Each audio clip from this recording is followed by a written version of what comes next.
God being so good, I saw that UGBS is introducing it this year, so I decided to jump on. The only challenge though is I don't have any background on anything data except the professional attachment I've had with it, that I've had to try to analyze it in my own limited way. Yeah. Okay. Maswa, I don't think you have a problem. As Dr. Abeku here will attest to it, the course is being taken with a practice-oriented approach, especially those who are taking the access course. The objective is to give you the ease into understanding what you could, what data analytics is about and what you can do with that. So I think you're in the right place. Maybe if you went to KUST, you could have been a little bit different, but I think here too you get that kind of opportunity to learn at your pace, and the lectures are going to be patient and carry everybody along. I bet you know so. It's not there. Probably so no. Okay, thank you. So, Master, you are in good hands. And congratulations on your move to writers, and congratulations to all of you too. Who I hear somebody from Greco, interesting cohort of students. Yeah, let's continue. Nadia Agana, please go ahead. Hello, good evening. Good evening, Nadia. Yes, my name is Nadia Agana. I'm with ADB, that's Agricultural Development Bank. Okay. And I have interest in data analysis and financial analysis. So I joined this course to broaden my knowledge in it. All right. Thank you, Nadia. Nana Ekia Afra Uswado.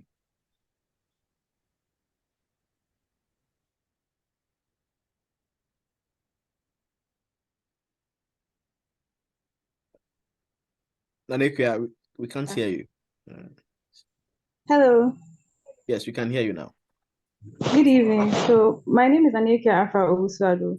I'm currently doing my national service at the Center for Climate Change and Sustainable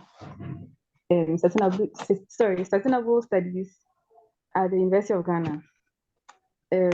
So I have a degree in geography, but I want to branch into business analytics, and I also want to learn a bit of programming, and so that's why I'm doing this program. Okay, Nanika, thank you. Nancy Cassie.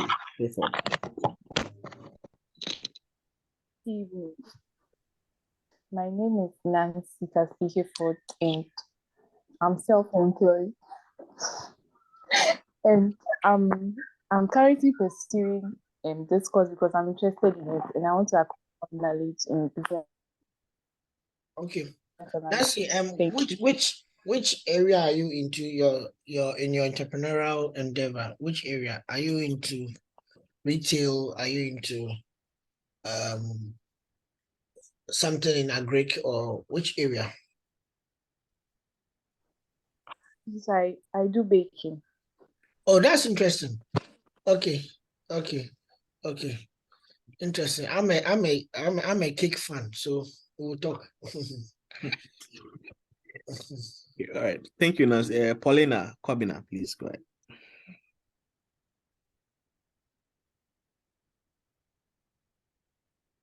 Auntie Paulina.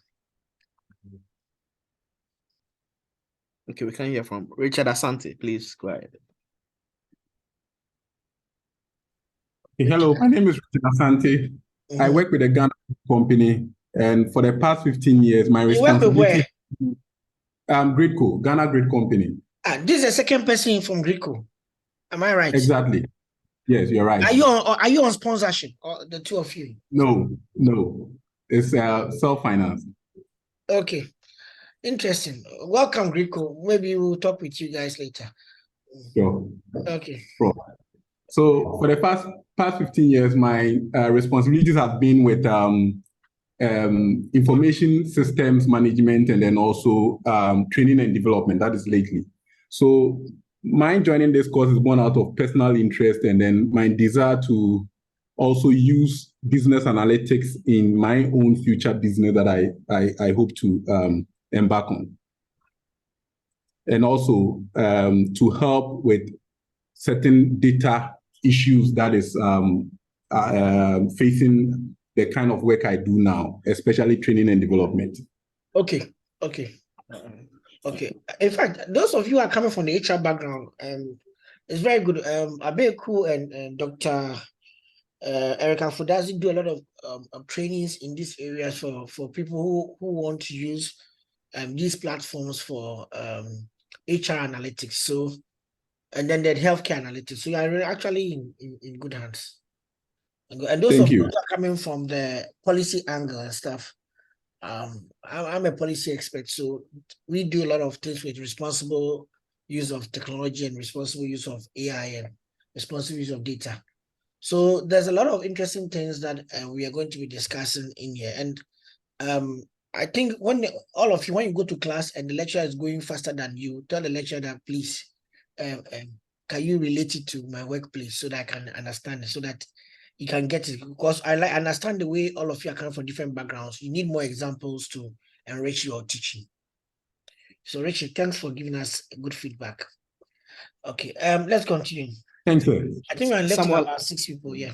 Samuela Afedo, please. Let's hear from you.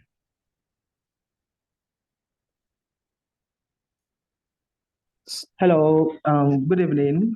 Good evening, Samuel. Okay, please, my name is Samuel Afedo. I work at the Bureau of Market and Social Research. So last year, I found myself in this particular company, and as part of my work as an accountant, I have to deal with data guys, that's the quantitative team. So I said, since I'll be dealing with these people for the next 3 years, why don't I also equip myself with business analytics, so I'll be able to understand their work and be able to adapt to their work. So it's somewhat affected. Thank you. But Samuel, your boss is a PhD student here. Yes. I went to Manchester with your boss. Tell him that I'm still waiting for my goat. Yes, Prof. Me, I didn't know you was even in the country. Yes. Is he still driving the V8? Yes, he is. Okay. Anyway, I'll visit you at the office. Okay, Prof. Okay. Seth, please go ahead.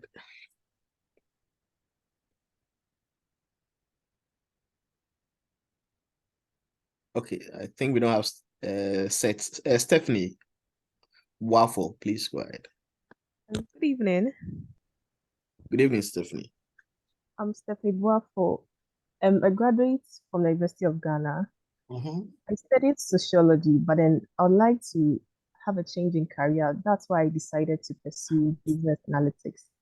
Because with the world becoming more digital, I'd like to broaden my knowledge in business analytics and to gain skills to analyze and interpret data.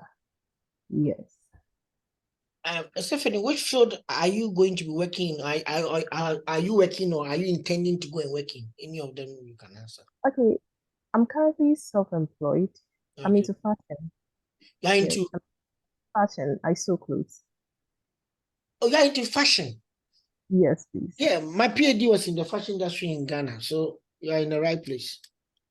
So now I have to bring analytics into making analytics into how to use data from in fashion world. Okay. Anyway. Right.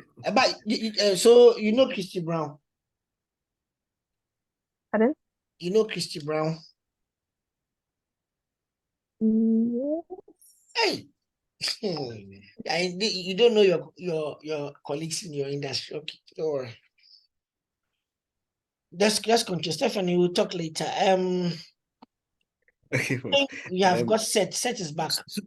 Sufiano Abdul Kadri. Oh, okay. Sufiano, you can go ahead so that when you are done then. Good evening. I'm Sufiano Abdul Kadri, and I'm an officer with the Ghana Police Service. I'm stationed in Tamale.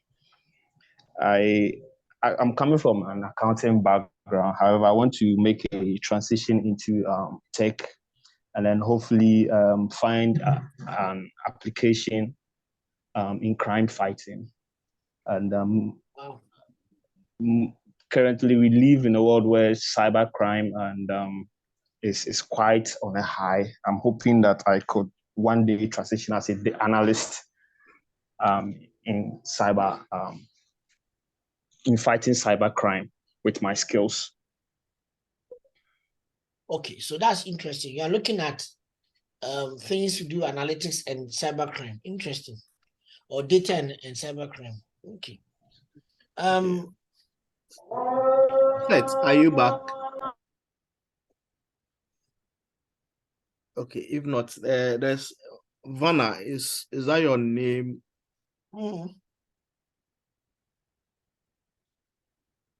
Vanna. Don't worry. Stefano, are you currently logging in from or joining us from Tamale? Yes, please. And your data is stable? Yes, it's quite stable. Okay, thank you very much. Okay, so you can mute yourself now. Okay. Vanna, your hand was up. I think we can go ahead. Okay, so my name is Victoria Abre. So I work with Wasteland Field Company Limited, and I'm in the HR department. So I'm more concerned about data and want to know more about it and how it is functioned and how to navigate it in my field of work. That's why I opted for this program. Okay. Thank you very much. Victoria, please rename yourself so that, because we are taking attendance. Okay, that's fine. Okay, Prof, I think that will be all from the list, please. Thank you. Thank you very much.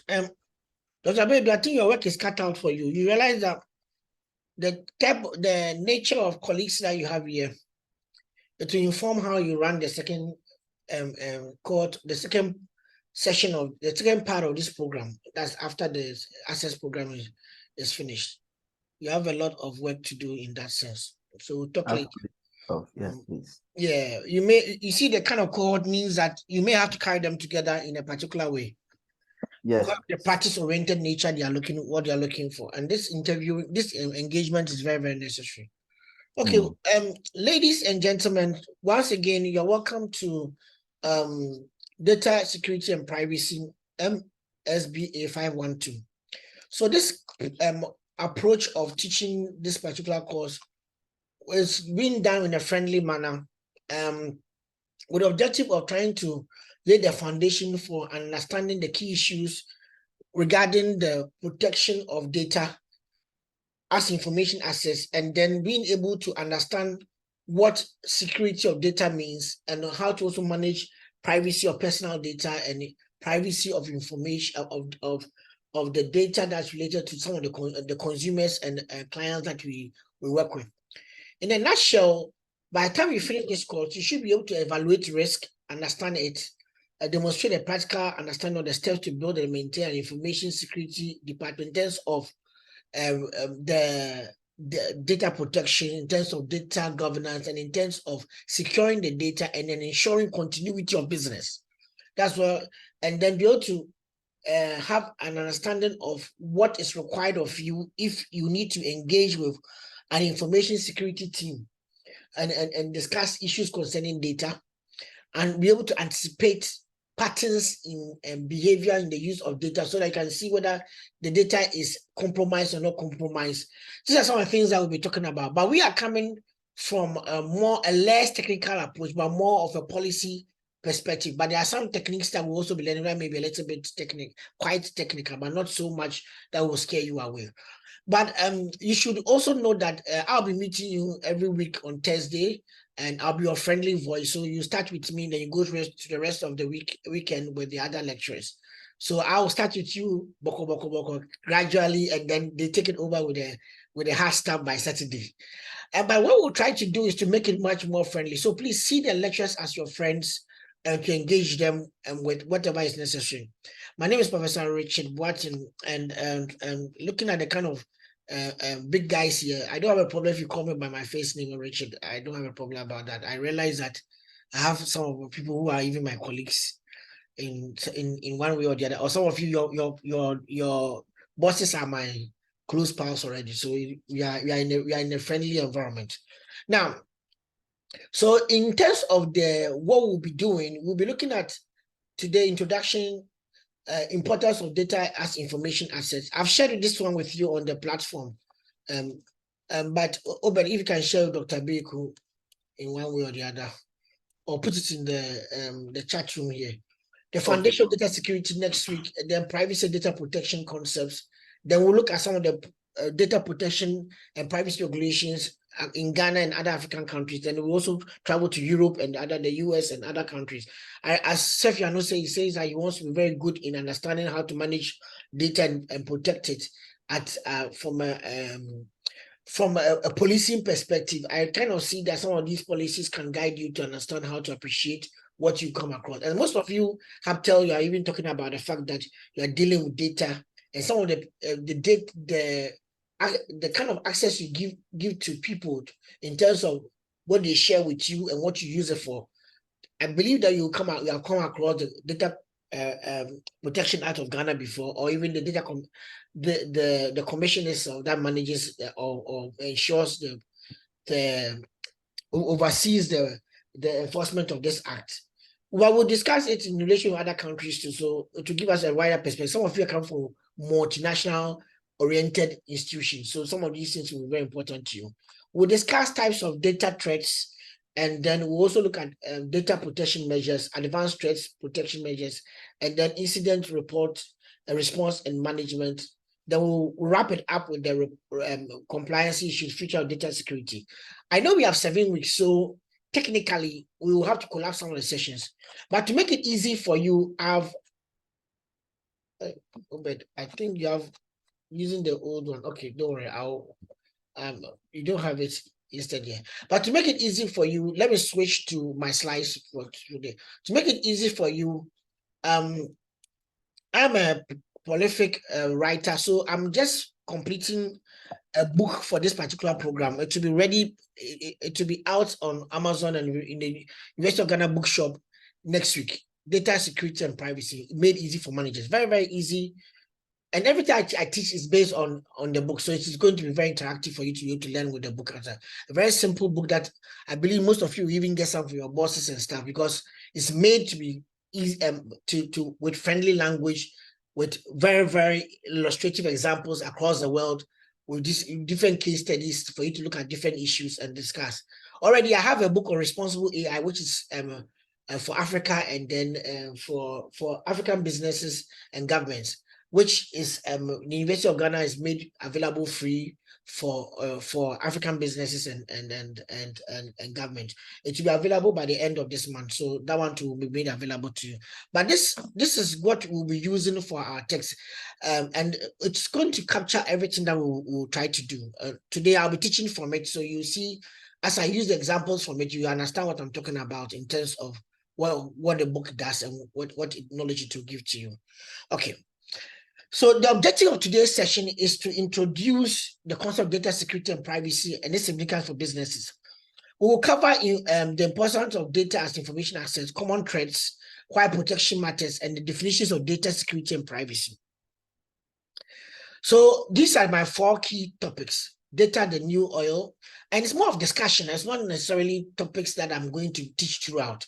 I'm going to be engaging you a lot. So we'll be this. I expect you to share from your experiences, and somebody may be asking that. So if you are doing this, how are we going to write exams and stuff? Don't worry about exams. We'll be doing more of case discussions, and there'll be more of some take-home case discussions for you to go and do and present at an appropriate time.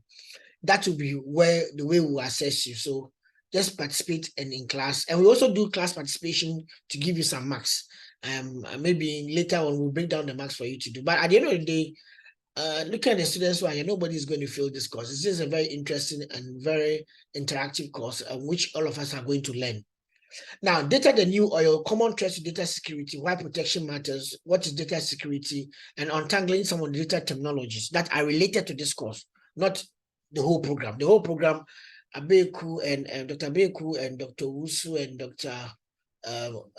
Kolok, who talked to you, and the HOD himself will be taking you through that. Okay, so data the new oil. Now have you heard of this statement before? Anybody who has heard of this statement before? Data as a new oil. Anyway, you can raise your hand if you have heard it before. Data the new oil. Nobody. You have not heard of data as a new oil before. Okay, Godfred. Okay, where did you hear it?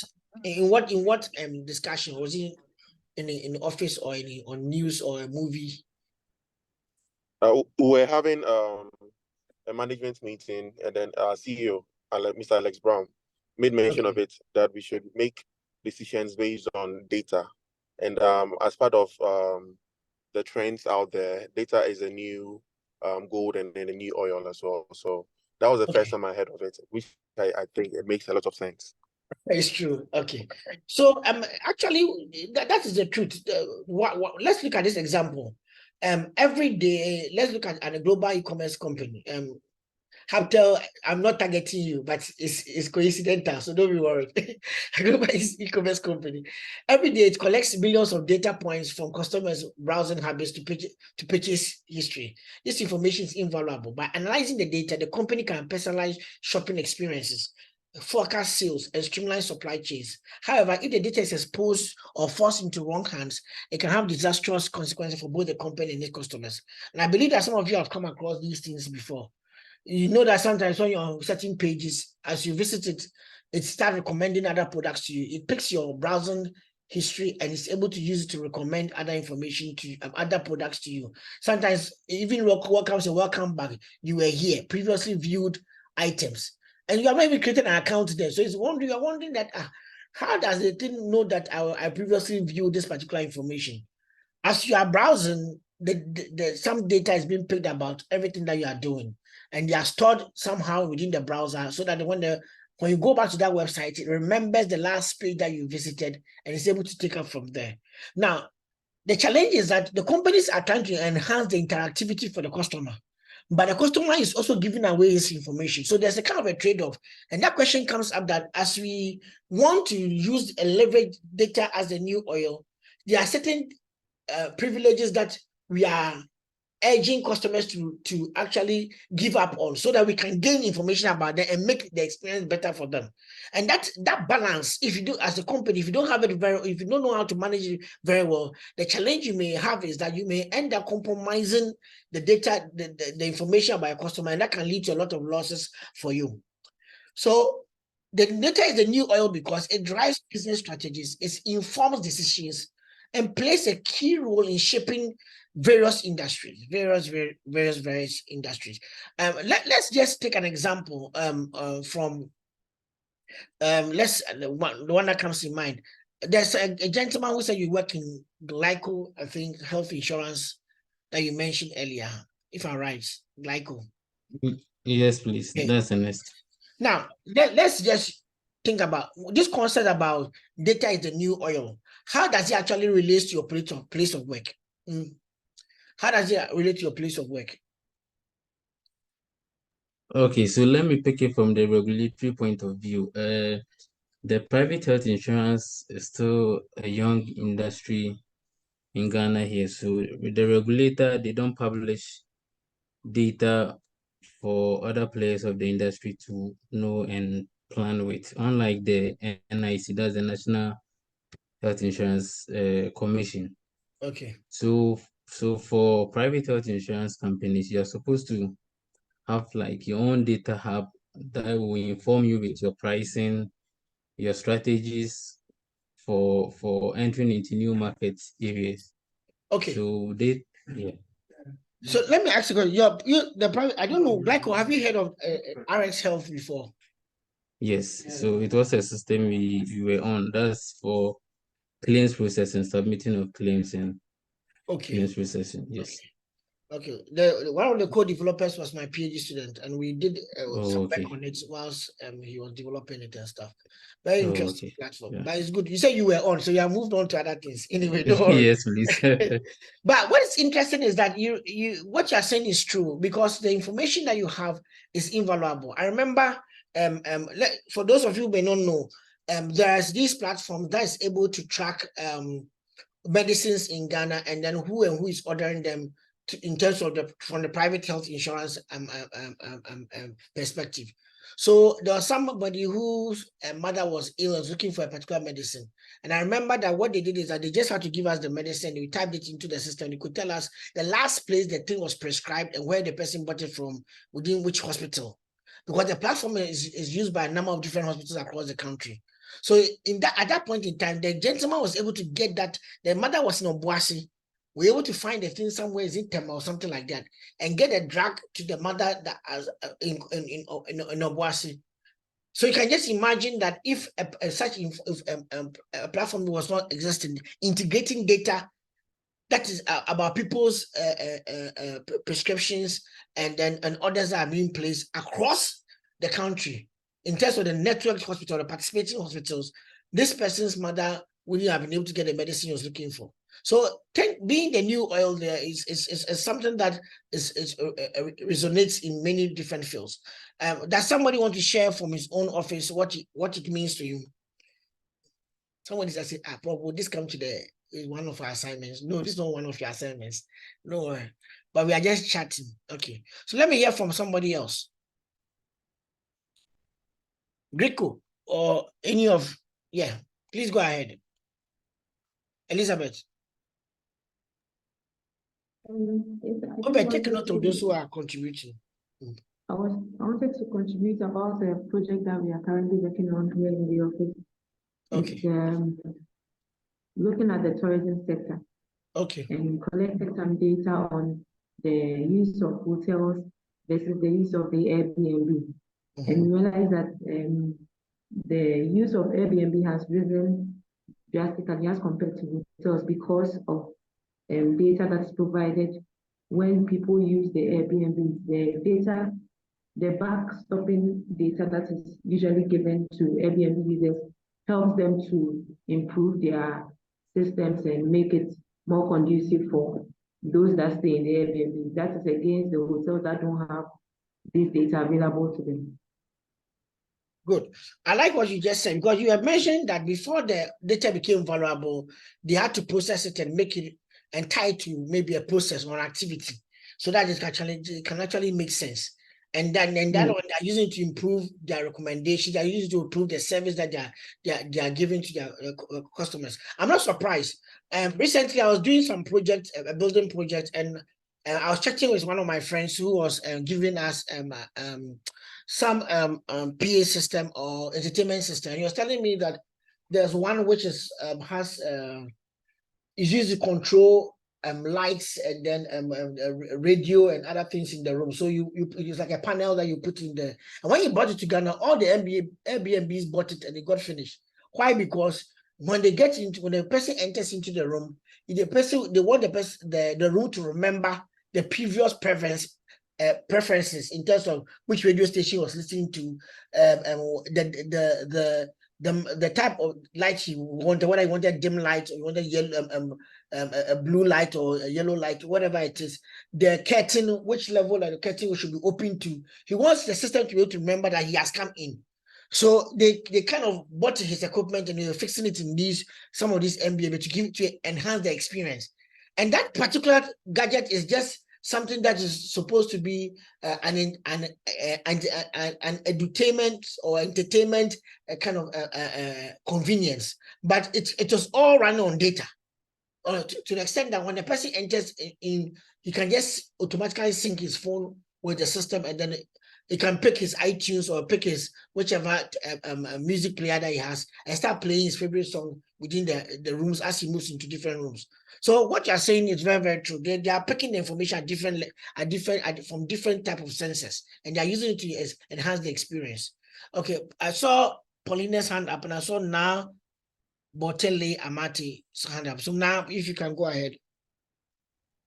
Okay, so I just wanted to contribute on data, the new oil, based on my little experience with a side business I'm doing. So with my side business, I do daily records of clients who are coming in.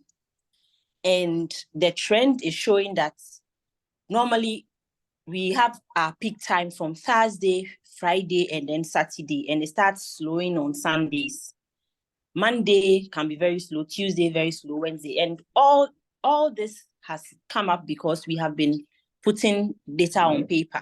Okay. And we've been running just 4 months. And so we're giving ourselves some time. We can use data that we have gathered on number of clients we receive each day of the week to develop a trend to determine how many clients we could expect on any particular day of the week. And based on that also, if we want to introduce new products or some services that could enhance customer experience and all, we know which days we can put such things in place. So I believe that, yes, data is very critical. It's the new oil, and it will help us drive strategy.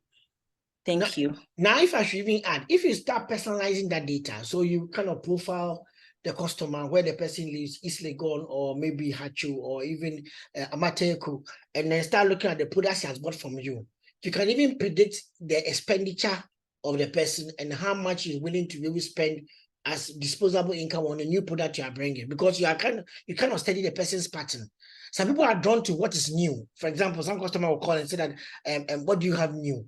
Oh, I said, don't you have anything in mind to buy? I said, no, I just want you to know what you have new. Let me know your catalog. And sometimes they get very some suppliers and some of these online retailers, they get very annoyed at why I should show you my whole catalog, but at the end of the day you won't buy. But you don't know that some customers may not have something in mind, but they are disposable income. They are looking at what you have. If it's something of interest, they need to just trigger them. Oh, I need this in my kitchen to work in my kitchen. And then they will just buy it from you. So when you start looking at those patterns, you can be able to predict that if this new product comes, it can go to this person, or it can go to that person. So that's a very good observation that you are putting across. Yeah, Seth. Yeah. Seth, is it an old hand or a new hand? Yes, it's a new hand. Okay, then you can go ahead. My name is Seth Otiba K2. Okay. I think I wasn't called during the introduction. Oh, we called you, but I think you were in the heavenly spray, so you didn't hear us. Okay, and I'm also here with a colleague called Sylvester Pia. He's also part of the class. Okay. So we are using one machine to join.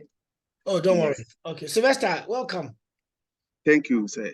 Okay. So with data being the new oil and how it relates to our place of work, we deal in electronics. We sell Apple products. That's what we do. We are self-employed.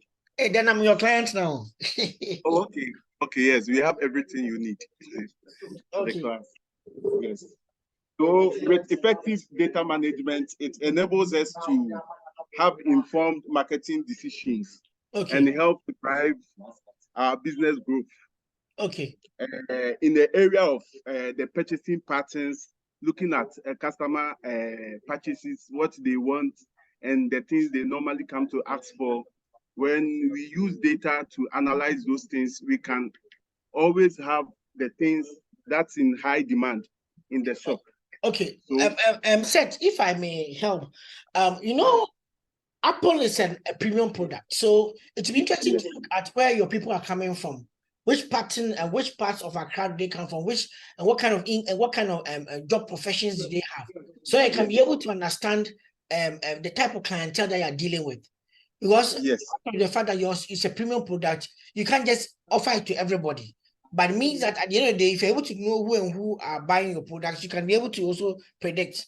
And some of the alternative Apple shops. What I mean alternative, Apple usually has maybe the authorized dealer being maybe the one in Accra Mall. But the other ones the other shops that also deal in Apple, sometimes you even have a better price for us, but we may not even know. So it's very important that you be able to track your use the data. Using data demographics, we realize that people living around East Legon, mostly buys Apple products. So our shop is located in East Legon. Okay. Yes. Okay. Yes. And then it's also situated at a very convenient place where everybody can walk in. There's no stress. Which so one these are is some this of one? This is Boost Electronics. It's just around Okonglo after EcoBank. Oh, okay. Okay then. Okay. After EcoBank, they're on the road going up. On the road, yes. Just after EcoBank, GM Plaza. Okay then. Okay. That's interesting. Good. But it's good that we are realizing that we have got different types of ways that all of your companies are using data. And Jennifer, let's take an example from one more example for Jennifer, and then I can continue. Yeah, Jennifer, please go ahead. Yeah, so with Ghana Fiscal Service, because we are enriched with data, it makes us indispensable.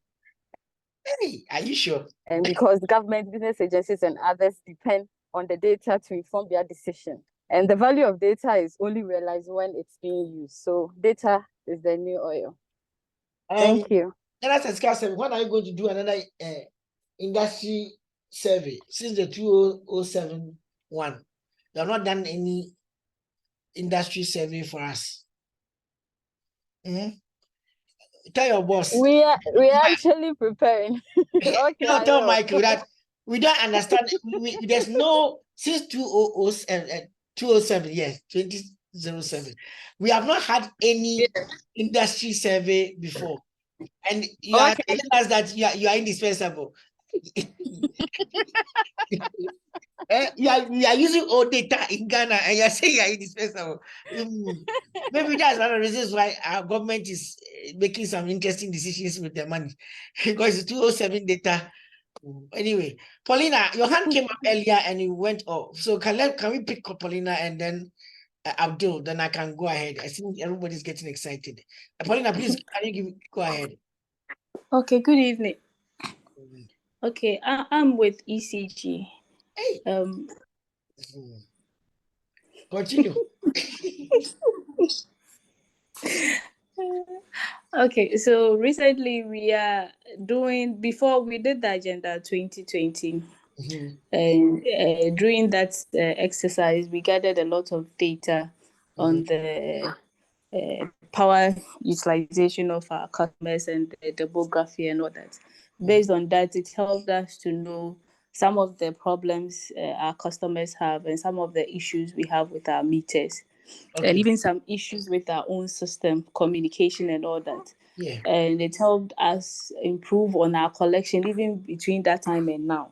And now we are doing the Agenda 1111, where we are doing some sort of KYC, gathering information on our customers. And as we keep going, we realize some peculiar situation with some customers within certain settlements.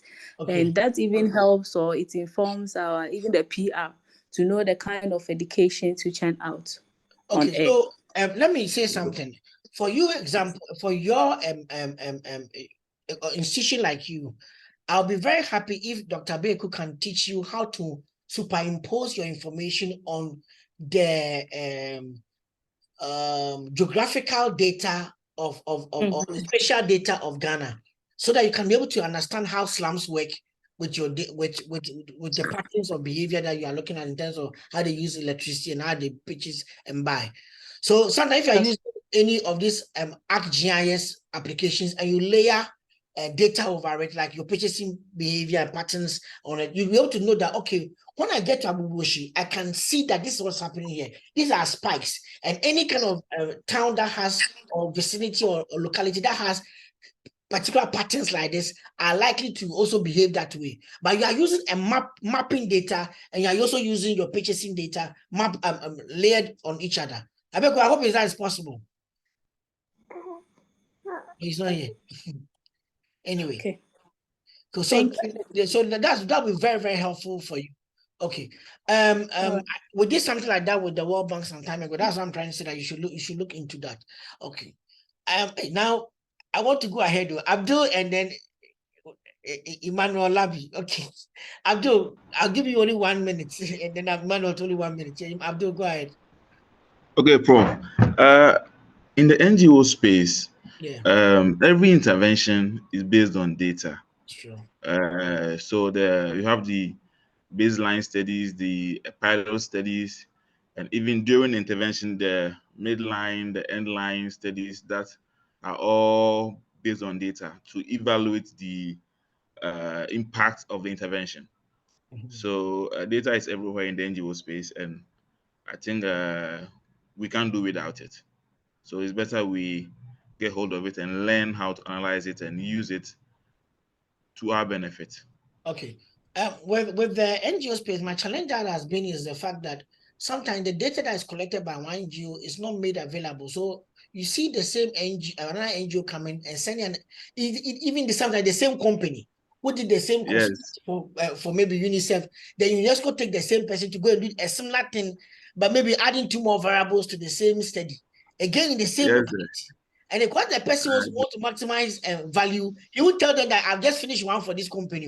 He will go and do the same thing and collect money too for that. For that, we don't share our data. No, I worked in UNESCO for 2 years, so I understand what you are talking about. So the challenge that we have is that we don't share our information. Currently, we are trying to do a study and we are looking for baseline data on rural Ghana. Apparently, Ghana Statistical Service doesn't even have baseline data, comparing all the rural towns, what they are strong in, what they are not strong in, what are the key peculiarities in terms they have. Nobody has it. So we have to do such a study ourselves to be able to use it to do our interventions. So I understand what you are saying. I understand what you are saying, really. Emmanuel. All right. Hello, sir. Yeah. Yeah, so I'm with the Ghana Investment Promotion Center. And over here, we take information data from investors. We take from both the potential investors and the current investors. Basically, for the potential investors, we want to know the investment trend, what investors are currently interested in. So currently, investors are interested in the manufacturing sector and agro-processing sector. For the current investors, we are looking at in terms of monitoring the investors, whether they are complying to the with the investment laws. Also, we use that same data for our field survey to know the perception and how investors are coping in the economy, to see how we can shape policies to best benefit investments climate. So, Emmanuel, sorry. So, to what extent do you have a customer-facing portal that we can come and look at who are the new investors who are prospecting in Ghana and what are they looking for, so that my local field company in maybe Konongo can actually see whether I can put myself together and pitch? Do you have any customer-facing application like that? Yeah, so currently we've developed a new website. You can go check the GIP's website, where if you have any investment-related issues, you can it's a live chat which links you to officers of the center, so that whatever... You didn't get my question. I didn't want to go to a human being. I wanted a database or a platform that tells me that in March, in August, these 3 companies have expressed interest. They're looking for people who are companies who are into bakery, B, fashion, C, healthcare. And they're looking for those who can help them do the ABCD in Ghana or ABCD in Nigeria. Do you have something like that? You don't have. So that one is not published unless you go through the human you're saying. It's not published. Yeah, that's why I asked you a question. Do you have a customer-facing application? We'll talk about these kind of things later. The problem we have with most of the data we collect is that it becomes an institutional data and it doesn't become dynamic for customers to be able to also engage and interact with that data. It's very, very important that we start moving into that proactiveness from the institutions, because some customers, look at some of them somebody in the northern region. He may not know that you are looking for somebody who is into maybe soya bean, and he has a whole maybe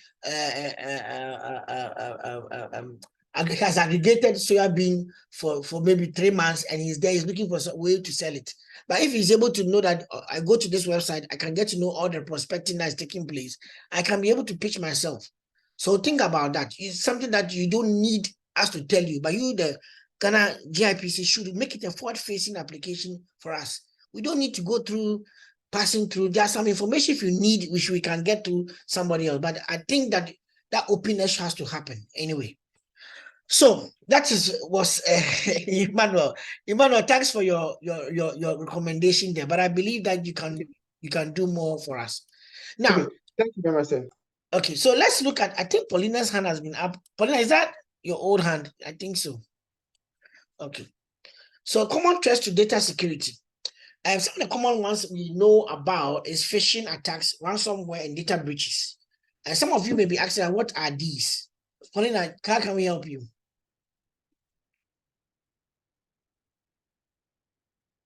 Okay, it's gone off. Okay. Sorry about that. Don't worry. Phishing attacks is when sometimes employees often receive deceptive emails trying to trick them to provide sensitive data. And to surprise you, in the book, there's a case study we have here about Facebook and Google, who are tricked to give $100 million to a fraudulent account. Somebody pretended to be a company, a Chinese company called Quanta, and then started writing emails in terms of asking for payments, raising invoices, and asking for payments as the company that Facebook and Google also work with in China.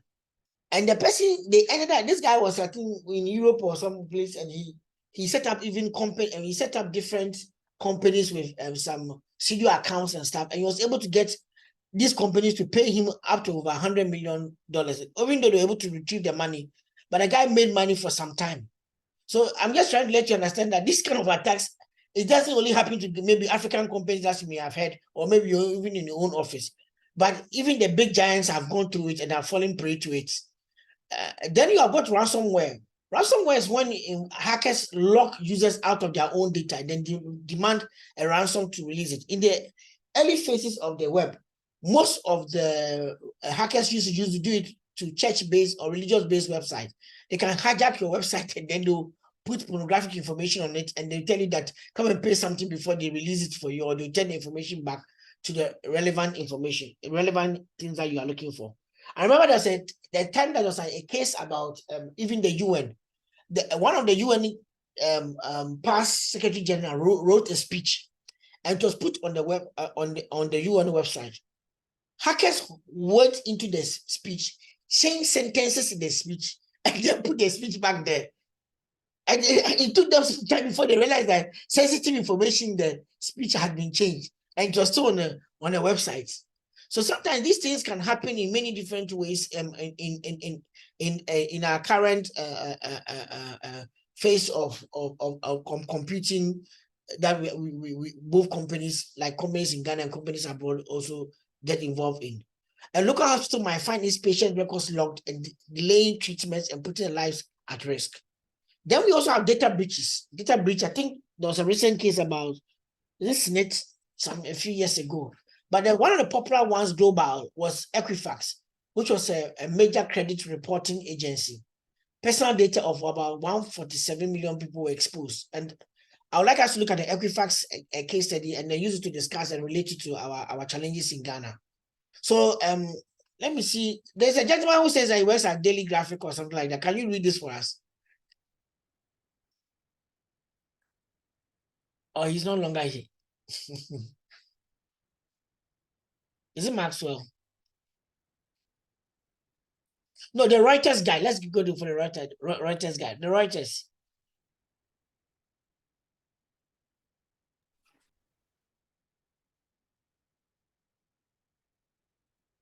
Are you here? The Reuters gentleman. Oh, he's not here. Okay. Anyway, then anybody can volunteer to read this for us. Okay, Seth has raised his hand. Okay, Seth. Okay, in March 2017, a weakness labeled CVE 2017-5638 was identified in Apache Struts, an open source tool for crafting Java applications used by Equifax and numerous other sites. This flaw allowed attackers to manipulate Struts via malevolent HTTP requests, compromising the systems it operated on. Apache Software Foundation introduced a fix on March 7. 2 days later, Equifax staff were directed to implement the fix, but the task was overlooked. Despite attempts to detect such vulnerabilities on March 15th, the systems remain unaddressed. That month, Equifax, alarmed by illegal use of stolen social security numbers to access their sites, brought in Mandiant, a security consultant firm. Although Mandiant highlighted several security issues, disagreements arose within weeks. Thank you very much. So let me just give a context about that before he continues. So Apache Foundation develops what we call open source applications. Open source applications are applications that are developed, but the source code is made available so that others can also improve on it. And they develop it and they don't sell it, they make it available for people to use. So a number of different web applications that we use around on open source applications. That means that different companies across the world have developed it as a tool that anybody can build other tools upon. So Equifax had built an application, which Java is also another language, which was running on this open source application that's owned by Apache. So usually when there's Apache as a foundation or the open source community recognizes that there's vulnerability in the system, they will report it. And then some of the people will volunteer and try to fix it. So Apache got a fix for it, and then they announced globally that everybody who is using that their particular platform should update it. Otherwise, hackers can hack you. But you see here, you said Equifax staff were directed to implement the fix, but the task was overlooked. Despite attempts to detect such vulnerabilities of March 15, the system remained unaddressed. Then it went on to the fact that a number of social security numbers were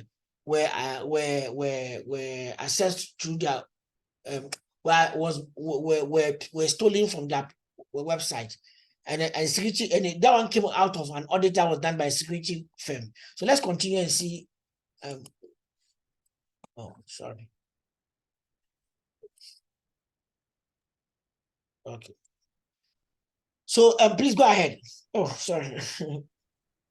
Go ahead again. Who orchestrated the Equifax attack? Following the disclosure of the Equifax breach, cybersecurity professionals monitored the dark web for data linked to this event. However, no data surfaced. This led to the belief that Chinese government-backed hackers focused on espionage rather than theft were behind the breach. Okay, so hold on. The dark web is another part of the web that is not usually accessible to many people. But that is where most of the cyber criminals also operate from. They share information. They even use it for illegal activity, including trafficking and even sales of drugs and stuff. So usually to even get into it, you have to be either invited or you have to know the right protocol to get into that. But it's a highly secure environment in which cyber criminals find themselves using that one. So that's what we call the dark web. It's not called the bright web. It's we use the bright web and they use the dark web. Okay. So can you continue, Seth? Equifax breach statistics. Attackers roamed Equifax network undetected for 76 days. That's almost 4 months, if I'm right. Okay. Yes. Yeah. So for about almost 2.5 months, they were in their system and they didn't even know. Okay, continue. Yes. Potential data breach affected 143 million consumers. Maximum compensation for affected users, that is $125.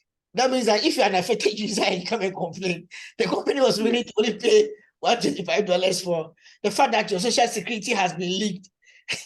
And all the information had been leaked. Yeah, because if you multiply 125 by 143 million, you can imagine how much it is. Continue. Equifax expenditure on security post-incident, that is $1.4 billion. No identified fraud or identity theft cases tied to this incident. Okay, so what he's trying to point out is that because it was an espionage, meaning that the Chinese people realized Equifax had not addressed their patch, and there was a gateway for them to get an American type of company or a Western type of company. They went in for them.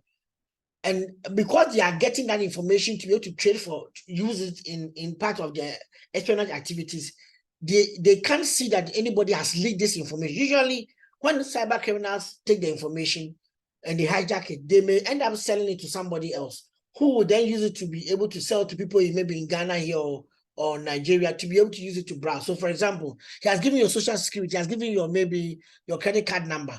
So when you go to your credit card website and he's going to buy something, they'll actually put in the person's last 4 digits of the social security number.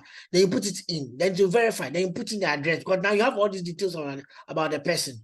One of my students was doing his PhD in cyber crime in Ghana, and was looking at romance fraud. We realized that in certain websites, they actually even sell the information. So you can buy a bunch of credit card information and to come with the person's name, the person's address, and the number. So, and some of them may have been redacted, decommissioned. Maybe the card has been cancelled. Some of the cards may still be at work, but the person doesn't even know that it has been actually been stolen. So the people buy it from the internet and they go and use it to steal. So sometimes you see somebody is going shop in Amazon and they ship it and find a way of getting it to Ghana. You see the person come to the airport and clearing about 80 iPhones, and you ask yourself that how possible are you buying 80 iPhones? Most of them come from credit card theft that they have done. They use different credit cards to actually just amass value. They turn the money into products, and when they come to Ghana, then they sell the products. So he is saying here that as of now, as of the time that the case study was being written, no identified fraud or identity theft, meaning that the Chinese had not yet shared it. And the interesting thing about this, the Chinese can keep this information for about 7 years and then release it on a day that they don't, America may not be ready for. But that's how the espionage is. They can hold on to the information. You know they have your information. They can use it at any time they want to use it, unless you go ahead and decommission all those cards. Okay, so what can we learn from this, and what experiences have we seen from? What can we learn from it? You can, when I give you the slide, you can read the full case either in the book or even online too. You can read it. In the book, I have it as a summarized case, but the full case is there. Okay, what lessons can be learned from the Equifax case study? Anybody who wants to go first, what do you think? What do you think led to this, and what can we learn from it? Before I also bring out what I learned. Yes. Hello, Prof. Yeah. Please, Bintu here. Yeah, I can see that. I learned from cases that I think they have quite weak controls in place. Okay. Okay. And also, the workers were nonchalant with most of the issues, because if they had paid attention, they would have been able to detect issues earlier before they escalate. That's very, very good. The fact that sometimes your own employees are not willing to be up to date to information or even to respond to emergencies with that kind of agency. Yeah, it's a very, very, very good point. Yes, Elizabeth. So I think they should have been quick to fix the issues, because with the dark web and with data, it just takes a minute or a second to have access. So when the attention were brought to it, they should have been quick to fix the problem. I think the time that attention was brought to it, they didn't know that somebody was even in their system. So they were told to update it. As soon as Apache announced that their platform is compromised and that everybody should go and install the fix, any company that's working on any sensitive information should have done that. So you are right about it being that they should have been fixed and not overlook the task or not be nonchalant about it. Yeah. Any other lessons that you can draw from here? Okay, so the first thing that I saw was that we need to prioritize fundamentals. No system is foolproof. The breach at Equifax occurred due to a lapse in addressing a known flaw. So it's not like we didn't even know, we didn't knew it. It has been announced globally. So the measures for prompt fixes is what they didn't adhere to. An overlooked security certificate led to a significant data leak. Despite high spending on the security, Equifax defenses were inadequately managed and executed. You can actually have the highest budget on security. If the day the thief comes, your security man is asleep, and you didn't switch it on, you didn't switch the alarm on, we are still vulnerable. So that's why we are realizing that the day that it is needed, they didn't step up, and that caused them a lot. Now, limit access within systems. I think one thing that maybe some of you may be thinking about is that how can a hacker be in your system and be moving around one point to one point, pulling data, and you have no idea. And the hacker, it's like you don't have barriers. Let me just give an example. Most of you now that I've gotten to hear about security doors. So even sometimes somebody has a security door as his main door. But when you enter the house, even the kitchen door is a security door. Some of the bedroom doors are security doors. So why? So that when you enter there, you cannot actually, even if you get access into the house, you cannot easily move into room to room looking for something and trying to rob. So far as those doors are locked, you cannot just move from room to room. The idea is that you are restraining the people to a given point and disallowing them to be able to roam freely within the space that they think that they have been able to enter. But I think Equifax was not having that in their infrastructure. So as soon as you get in, it seems you get access to everything. I don't know what infrastructures that you have in your office, but this is quite important. That as soon as you get into a place and you have access to everything, that means that it makes everybody on that floor, everybody who you can have access to, very, very vulnerable. Then network compartmentalization. After getting access, the hackers had free reign across Equifax system. Containing them to one machine could have reduced the extent of the damage, but this didn't happen. Then regulating the data access. As a data-centric firm, Equifax should have been stricter about their data access. I think that's what you said earlier, Binti also mentioned. Access should be granted strictly based on necessity. You see, the challenge that we sometimes have as organizations is that you want to allow people to have enough information and access to enough information so they are more efficient to their work. But what you don't realize is that as you give more people access, you are also compromising security.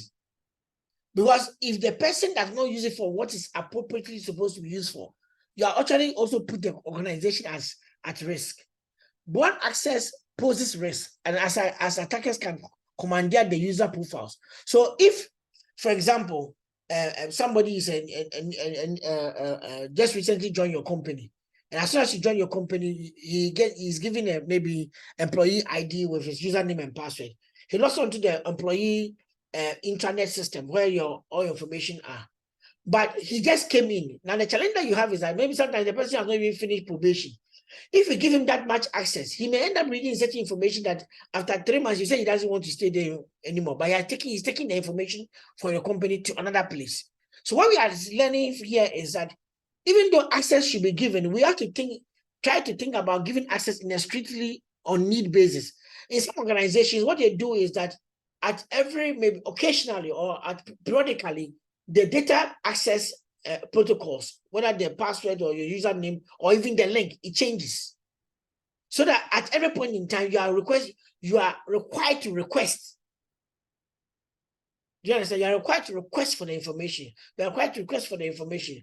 Now, what are you doing? You are actually trying to make sure that you are putting in the security measures so that at the end of the day, somebody doesn't use the old information that he has to be able to log into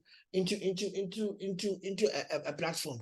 I don't know whether some of you have seen it in some movies. When thieves are trying to get into a house, and they say that the alarm of the house changes every 5 minutes. So you have entered there, and if you don't take it, the code to put off the alarm will change. So if you're not very careful, don't finish robbing before 5 minutes is up, the alarm will go on. The number that you had before you entered, that number will not work again to be able to put it out. So monitoring system anomalies is also crucial.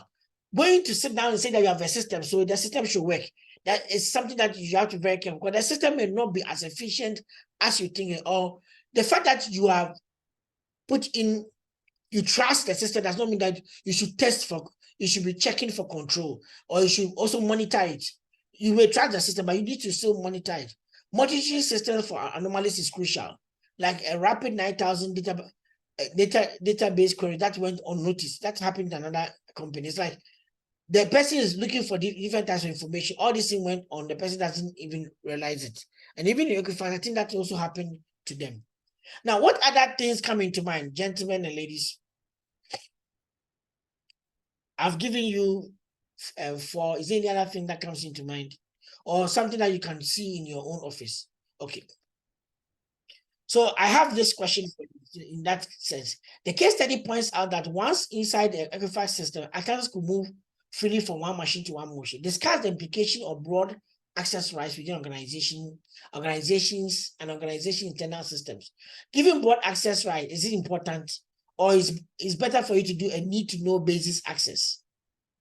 Now, people don't do that because they don't like the need-to-know basis access because they want to enhance operational efficiency, but that is what sometimes needed. So in your view, what do you think are some of the implications of giving broad access rights? Somebody enters with one password and can access all the data or all the relevant information. Do you think it's something that we should encourage? Using your office as an example. Madam ECG.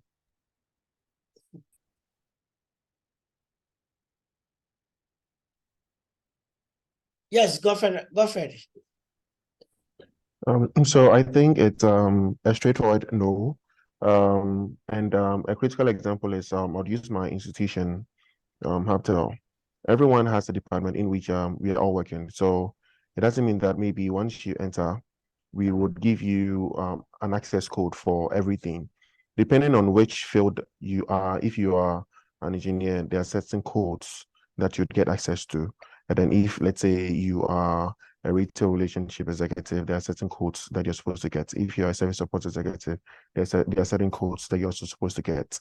So with such an institution, we don't give a broad code to, let's say, an individual to go about using, unless maybe you're part of top management. That's when you can get codes to very sensitive areas of the company.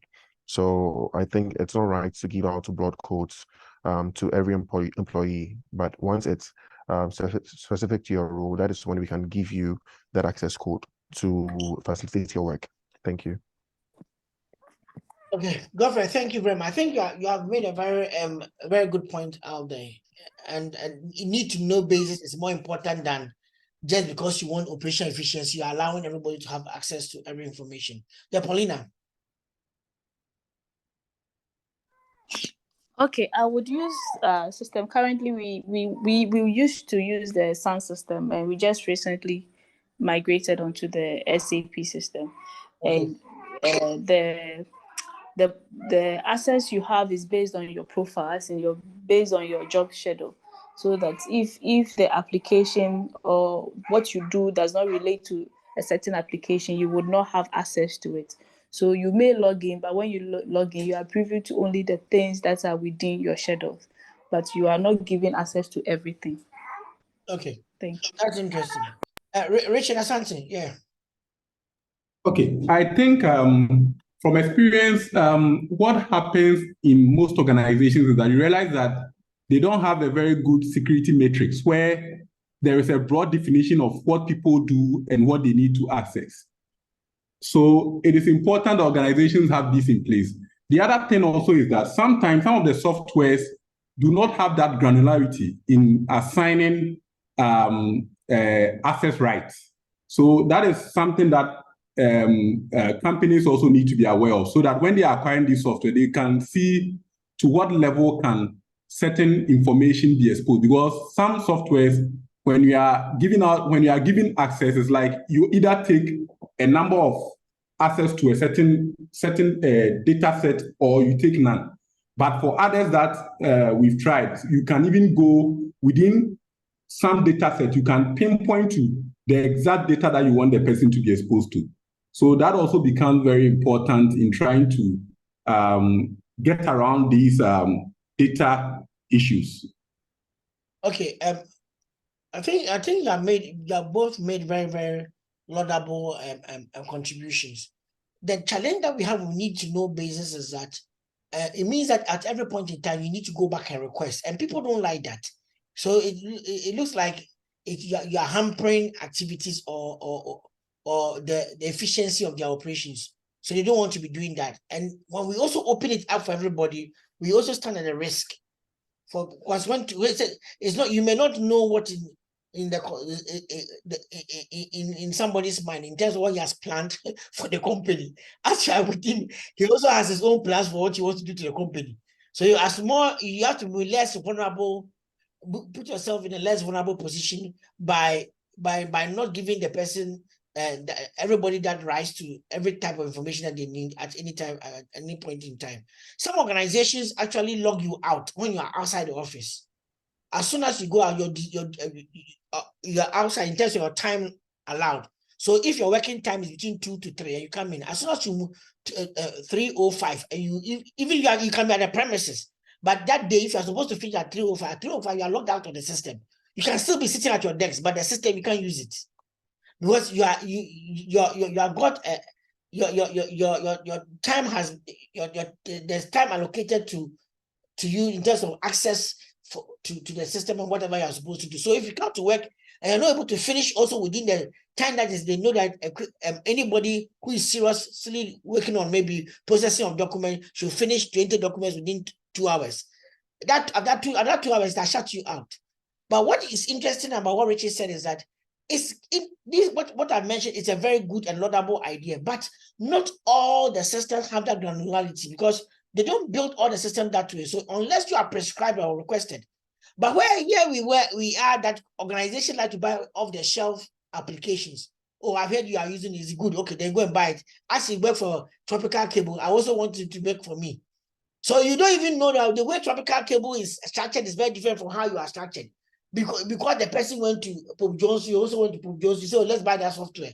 They bring it and it doesn't work with your system. Because your structure of activities in your manufacturing company is not like Tropical Cable. So it will not work. The system of control, the reporting structure is set up to suit them. You have to pay for it to be reset to suit yours. Yeah. And I don't know anybody who is a developer here. Another thing I've realized is that companies also don't like vendor relationship. So they want to do the vendor and the vendor should go. And we are finished paying, you go. We will manage ourselves. Then they'll go and get problem and they'll go and look for the vendor again. Or sometimes too, they don't also understand what the vendor is doing. So the vendor has left, but he still has the master password. I remember one organization that I was working with. I left them for 5 years and they had a problem. They called me to come and solve it this year. I went there and I asked them that they should give me access. They said, the super administrator access. They said, what is that? I said, but when I was going, I handed it over to you. You said that, oh, the password that you gave to us when we were here, when we were working here with you, that is what we have been using. We have not logged on with any other password. I said, so that is why for 5 years, your super administrator access, nobody has used it. And the password I gave to you, and for that access, it's still the same password that I gave. You have not changed that password. I said, I relinquished everything and I closed my files and I formatted my machine because of the nature of the contract. So if I had kept that password in my mind, I mean that I could be sitting at, let's say, that Mango and could have even logged onto the system and done some changes and they will not even know. But it can you imagine 5 years, they have not changed any password until the day that they had a problem that they cannot solve. They said, please, let's go and look for the person who developed the system to come. So I said, but I gave you a manual. I gave you everything. Everything was inside. Oh, Prof, we don't even know.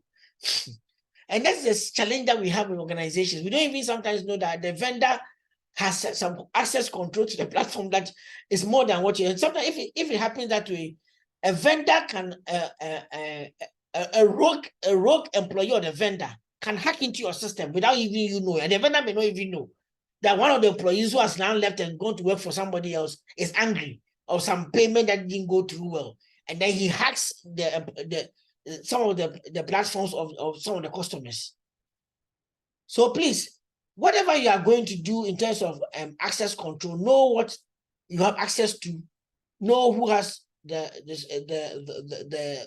privileges that have been given, how the privileges is supposed to be changed and dynamically renewed, so that every point in time there is some accountability in the use of the system. Anyway, anybody having anything to share before I go on? Okay, so let's continue. I don't see any hand up. So why protection is imperative for businesses? Okay, so look, a few years ago, an enterprise group study was done with organizations in North America and in Canada and sometimes some in Europe. And they came up with these statistics pointing out that why data security is becoming important. One of the things that they pointed out is the fact that many organizations have increased in their data volume, the amount of volume of data they produce have increased. And some of the organizations too, it's not just because of the increase, it has increased because of the way the data, the application they use is being deployed. most organizations have moved to the cloud. And by moving to the cloud, when we say the cloud, means that they are operating in a virtual platform. For example, the Dropbox that you have, the Google email addresses that you have, the Yahoo email addresses, and they are all on cloud-based systems that they can, a service can be accessed remotely. So it's placed in the cloud somewhere, then others across the world can be able to access it. Now, one interesting thing that we see here is that organizations that have 30% of sensitive data in the cloud, 61% of them are the ones that are actually pointing out the fact that data security has become a concern because of the fact that they have become increasingly dependent on cloud services. And it's even happening there in some institutions here in Africa here too. Most of them are using online services that they depend on. We are using Zoom, we are using Dropbox to share our files, we are using Google Drive, we are using emails that they don't are set up in maybe North America.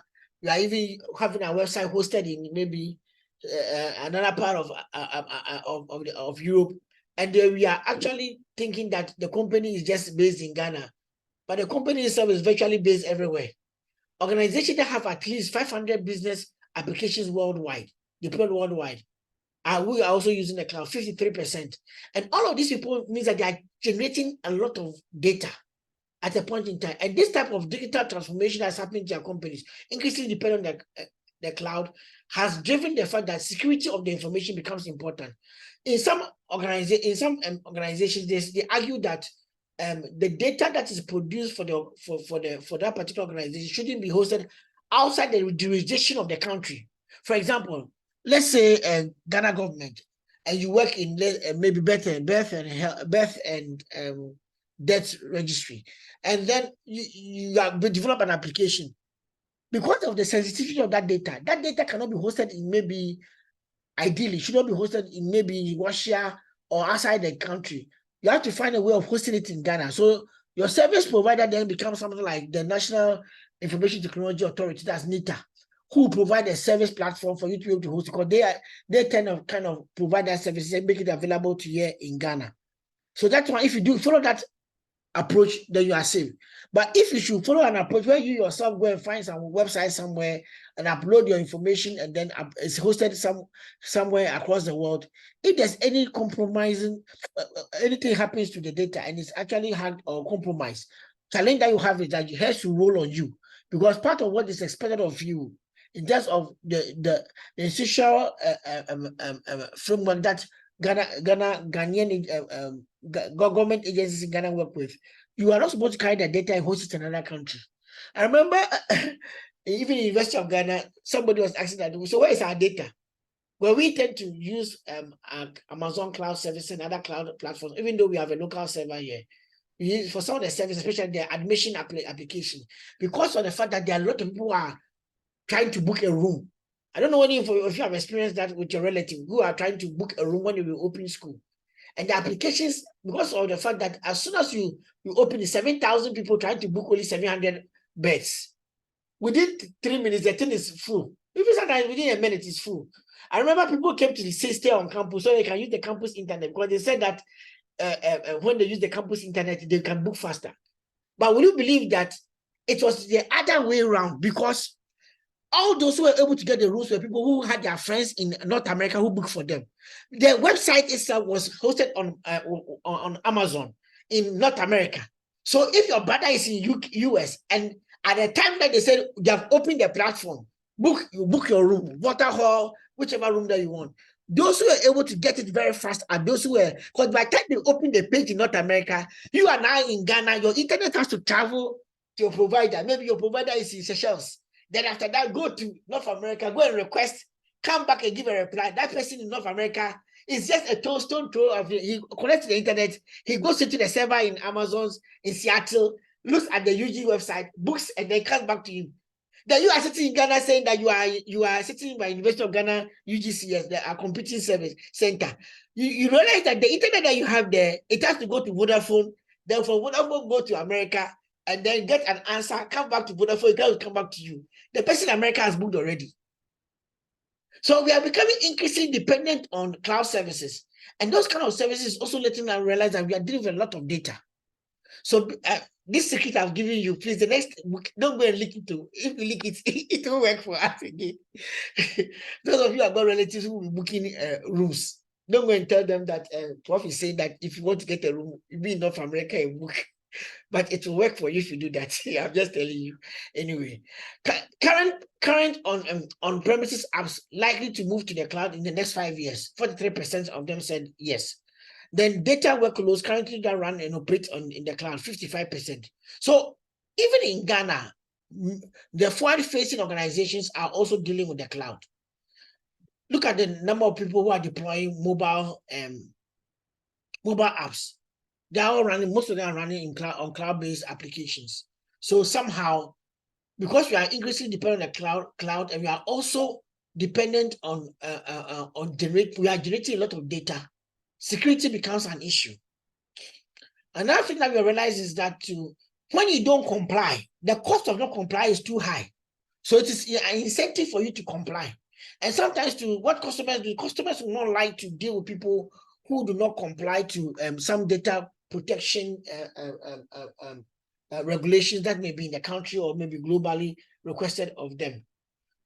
So those of you who are in the health insurance sector, if you have tried to even study some of the health insurance requirements in the US, you know that you're not supposed to be able to identify a customer or a patient on the platform. The kind of information you pick, you shouldn't be able to totally identify a person in terms of the data that you collect. So you cannot identify the person by name or by to the letter that you can point this address data, because there are so many levels of secrecy encryption that is placed there that even the company that is collecting the data may not be able to tell that this is address own, this is Kwesi's own. I'm not talking about data you are collecting for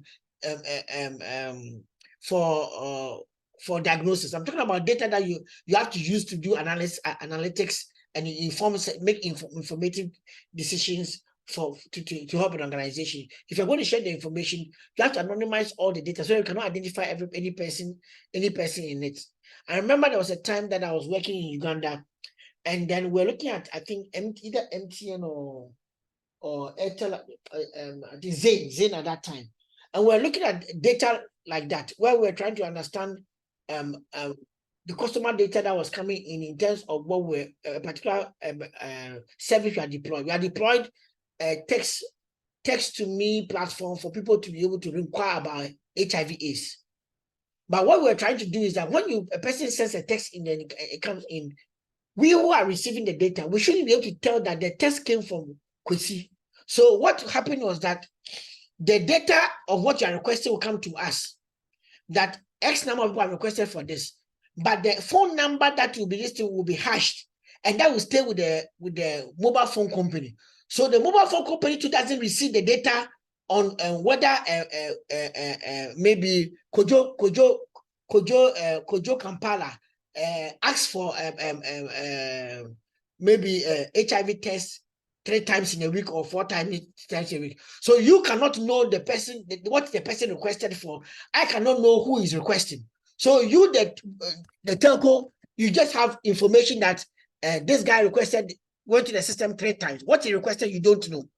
I also know that X number of times of information was asked about this information. So somebody queried the data for maybe HIV antiviral drugs, and it came from a person belonging to MTN. But who it came from, I don't know. So that's one of the ways that they will be able to decouple the 2 platforms, the data in such a way that when a text message is sent and it comes to us, we can't be able to tell which build a complete profile about the person. Now, the reason why these are important is that when customers get to know that their information is compromised, it can actually cost you more. So there are financial incentives in being compliant. If you are compliant, it's more likely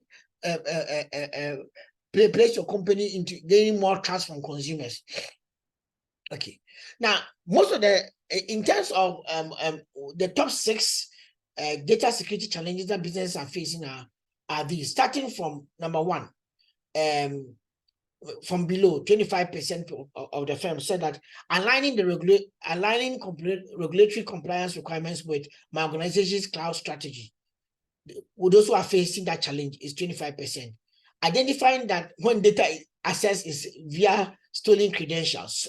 So there's something we call social engineering, where somebody can, or even, which is part of phishing, where somebody can have the appropriate credentials, but he's not the appropriate person, and still can access the database.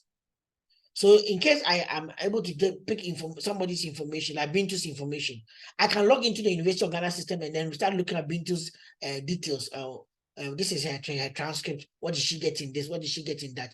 Now, I've logged in. The system doesn't know that it's not Bintu that came there. It just knows that a person using this appropriate details logged in, and the details match. So the system will give the person access. Now, the challenge we have with that is that the person access has been given, but has given to an authenticated user, but not the right person. The person who has been given, the user that has logged in is authenticated. It has been verified, but the person behind the user is not the right person. So that's why I'm saying that when organizations find it very difficult to be able to know that sometimes when data is being accessed, is it coming from stolen credentials or not? The reason why it's happening is that sometimes organizations don't have maybe a two-factor security model, where as you are still entering the appropriate details, they will send you a text message so that the phone that you use to register should be with you at that time. And that at that point in time, you should put in, they say that they'll give you a number, maybe an OTP number, which some of you have heard. So the Visa and the other companies do that. They send you the number, you're supposed to enter the number. So if the phone is with you, they are trying to increase the propensity that the potential that the person who is actually logging in is the actual person, not the person who are just use any other means to acquire the credentials.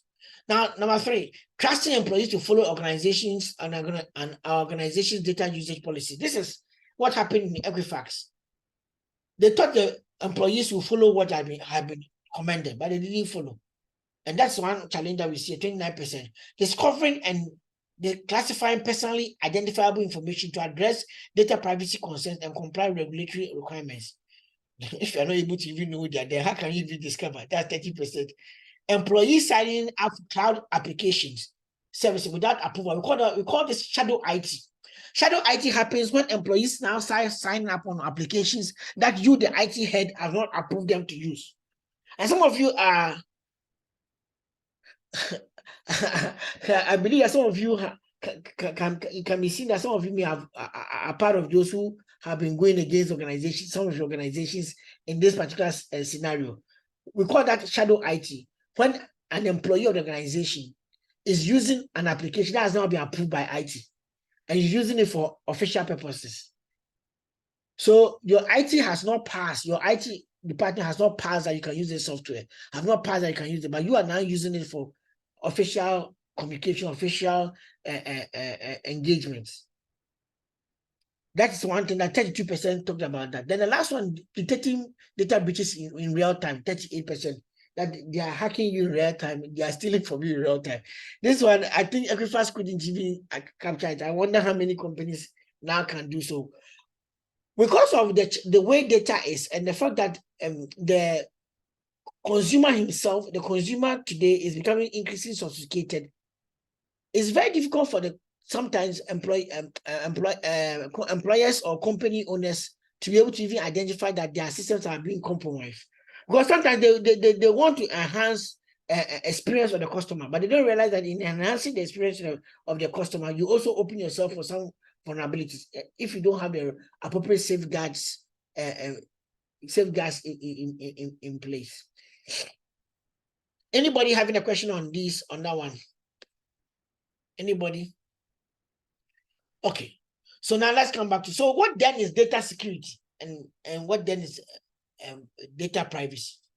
I've talked a lot now. So what then is data security? If all this is I'm saying are the things that we should be looking out for, what then is data security? Anybody trying? Don't go and read an answer from Google to me.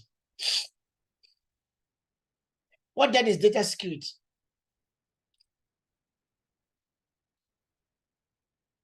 Any hand up?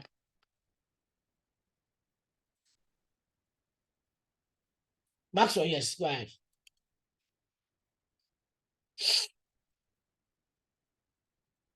Maxwell, go ahead.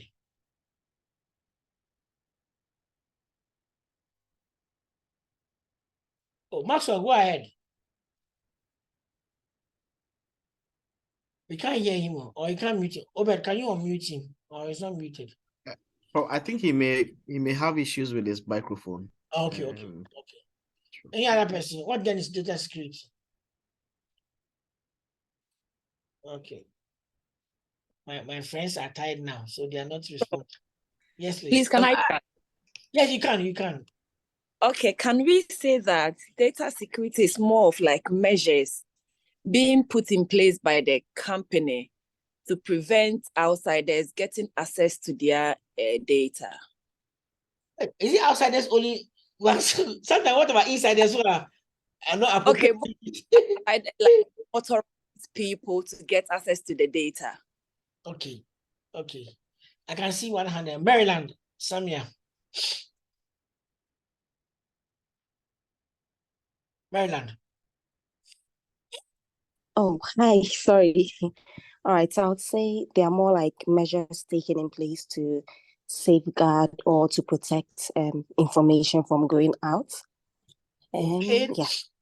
Okay, measures. Okay. Let me take the last one for Elizabeth. The ladies, you are doing very well. I like the interactivity.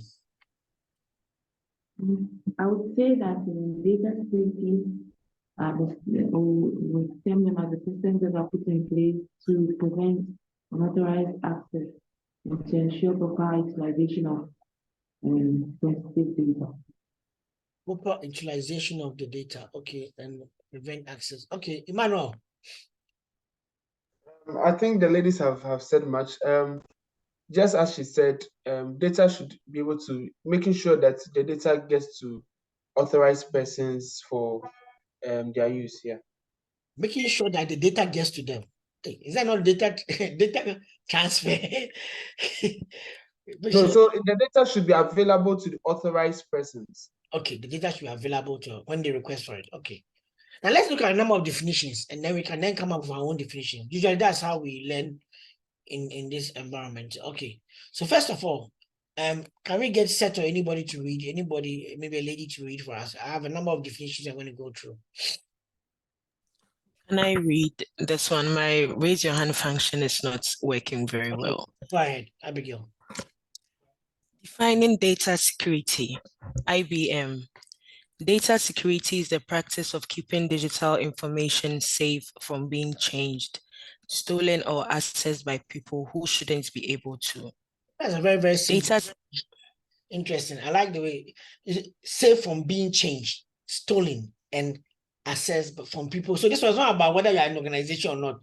Even if you're an organization and you're not supposed to be the one who should be able to change it or have access to it, you shouldn't be able to do so. So that's the first part. Continue. Data security includes every part of information security, from the physical security of hardware and storage devices to administrative and access controls, and the logical security of software applications. So we are seeing 3 layers of the security. First of all, the hardware itself, a storage device, that the computer itself has to be protected. Then the administrative access and control, who can use it. Then the logical security of the software, how the software works and privileges it gives to everybody. So I think I mentioned that one already. And we also mentioned access controls, but we didn't talk about physical security. So this is interesting. He has added physical security. I'm not surprised. Let me give you an example. I used to do some teaching in one of the government institutions, and we used to use one of the ministry buildings. Will you believe that one day from the 6th or 7th floor, there's where the students' registration data was. Like it was a top-up course for government officers and stuff. Now there was a computer and a printer there. When we came back from the 7th floor, the computer and the printer had been stolen from the 7th floor and taken out of the whole building. And we didn't know how it happened. Later, when they investigated, the person came to sweep, carried the dustbin, that big dustbin that the Zoom has been giving to us, and put the computer in it, and put the printer in it, the student data in it. That's it. And the computer didn't take the desktop. He took the system unit and put it, because he knew the data of the students what he wanted. So he put that one in it, then he put the printer two in it, then covered it with rubbish, and then moved it out from use the lift, came down and drove it out of the building. So the physical security of hardware and software and the storage devices is very, very, very important. I'm happy that I mentioned it. Sometimes if they cannot hack into the system, they'll carry the physical device away. Or if it's America, they'll bomb the place and the whole thing will get destroyed. It includes rules and procedures of the organization. Okay, so what is, I think the last sentence is that it should be consistent with the rules and procedures of the organization. Okay, let's look at the second one. Sorry. Okay, please continue, Abigail. Okay. National Cybersecurity Center of Excellence. Data security is the process of keeping an organization's data private, correct, and accessible in a way that aligns with the organization's risk strategy.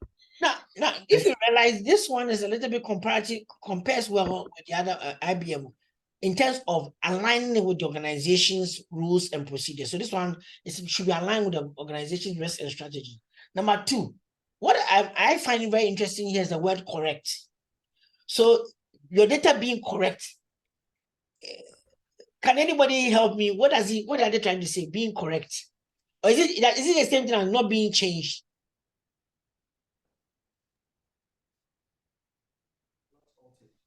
Kofi Sampini, yeah. Not altered. Not altered. Okay, so that's what it means. Yeah. Okay, not altered. Okay, private, not altered, and accessible. I think accessibility is what I think Emmanuel was talking about. That when you request for it, you to have access to it. Okay. Abby, you continue. World Bank. The World Bank. Data security refers to the practice of storing and processing personal information securely and protecting against unauthorized or unlawful processing, loss, theft, distraction, or damage. This one is damage. Damage. Why is World Bank using distraction and damage? Those are heavy words. So.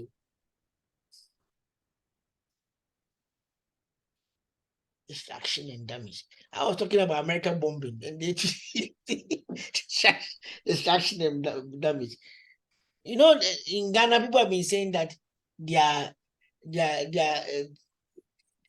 certificates got destroyed in the lake or in the is it the lake or I've been using a word, is it the flood.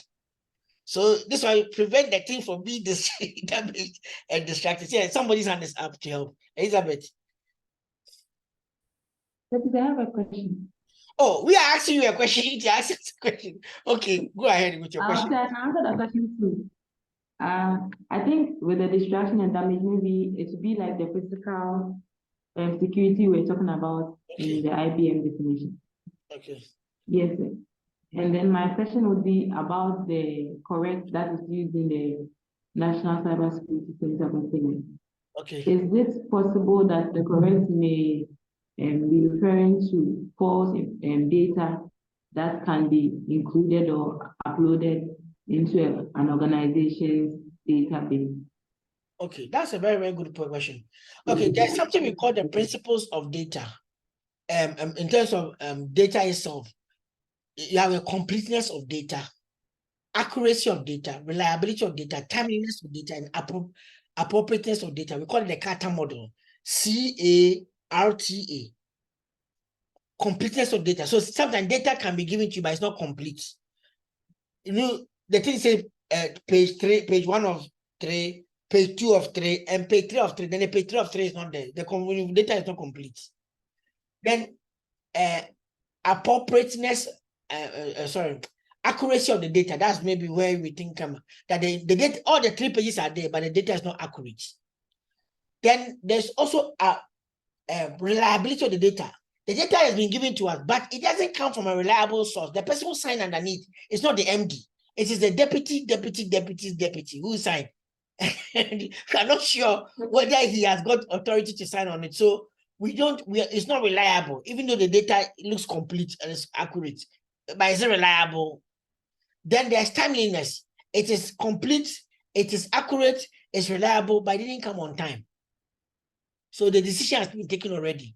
Then appropriate, it is reliable, it is complete, it is accurate, it is reliable, it is timely, but we are looking for pie charts and bar charts to be able to look at the figures and tell us, okay, 20% said this, 30% this. Then you bring us an essay.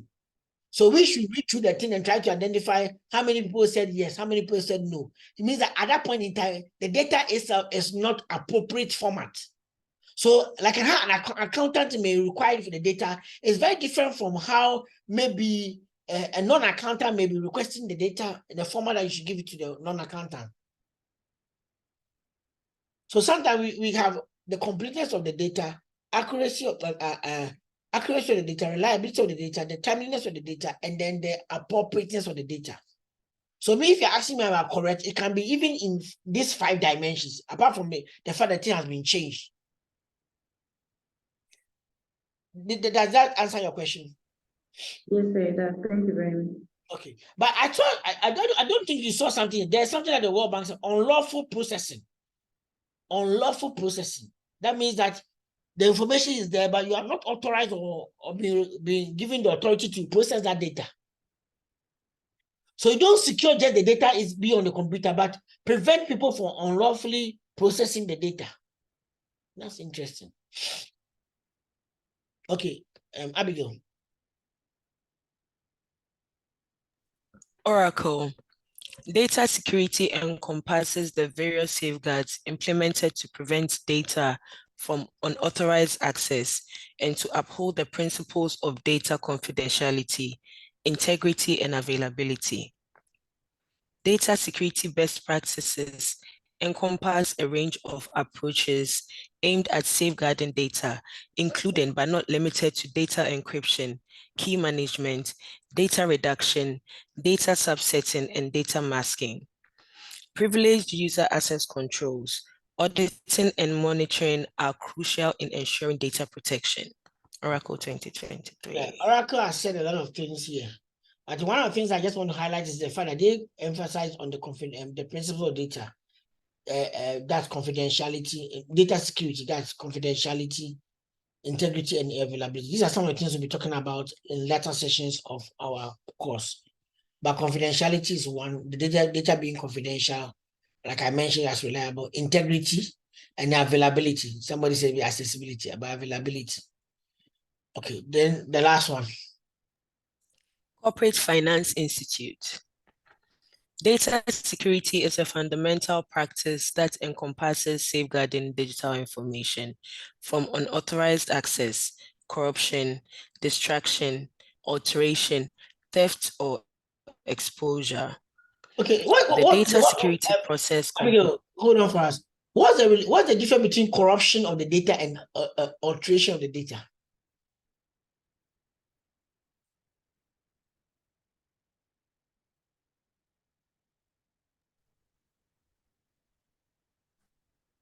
Can I try? Yeah, you can go ahead. Can go ahead, Kofi. Go ahead. I think corruption damages the whole data, but alteration changes the data from its original form to another form. Okay, that's a very good answer. Corruption damages the whole data.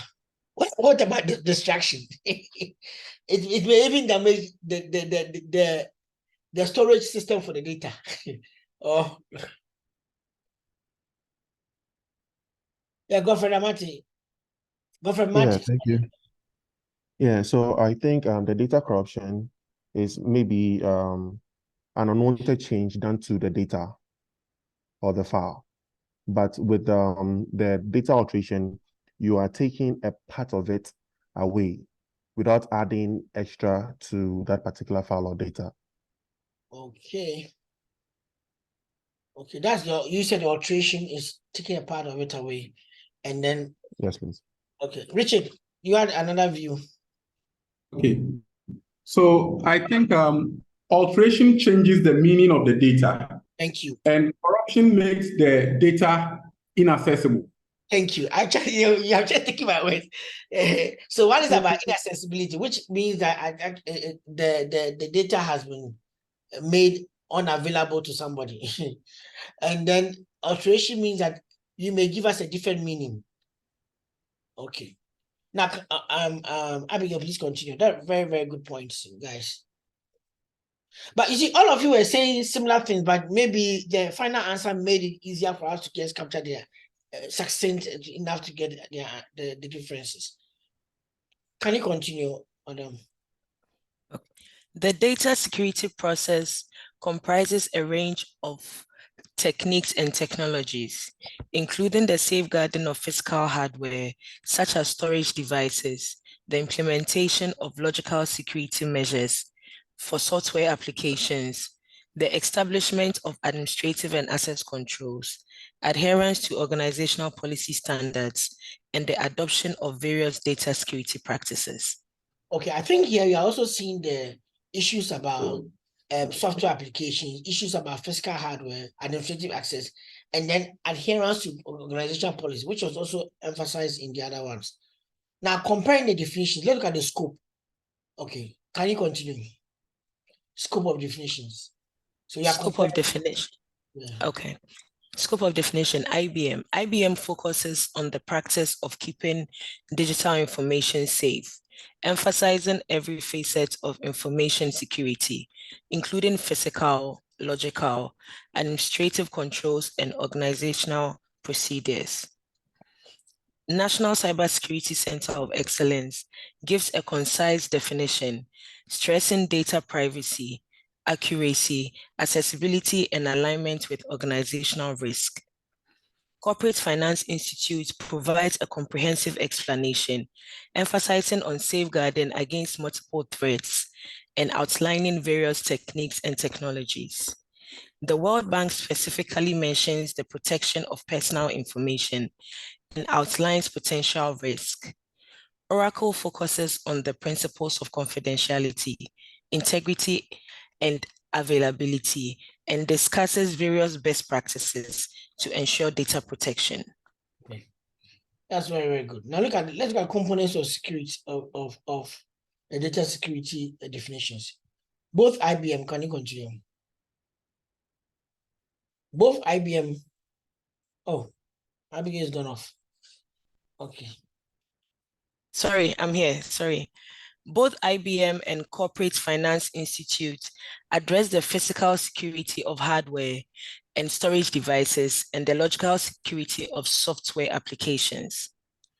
Oracle introduces data encryption, key management, data redaction, data subsetting, and data masking as pivotal data security best practices.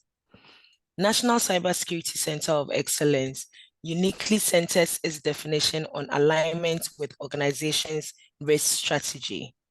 The World Bank uniquely emphasizes the protection against unauthorized or unlawful processing.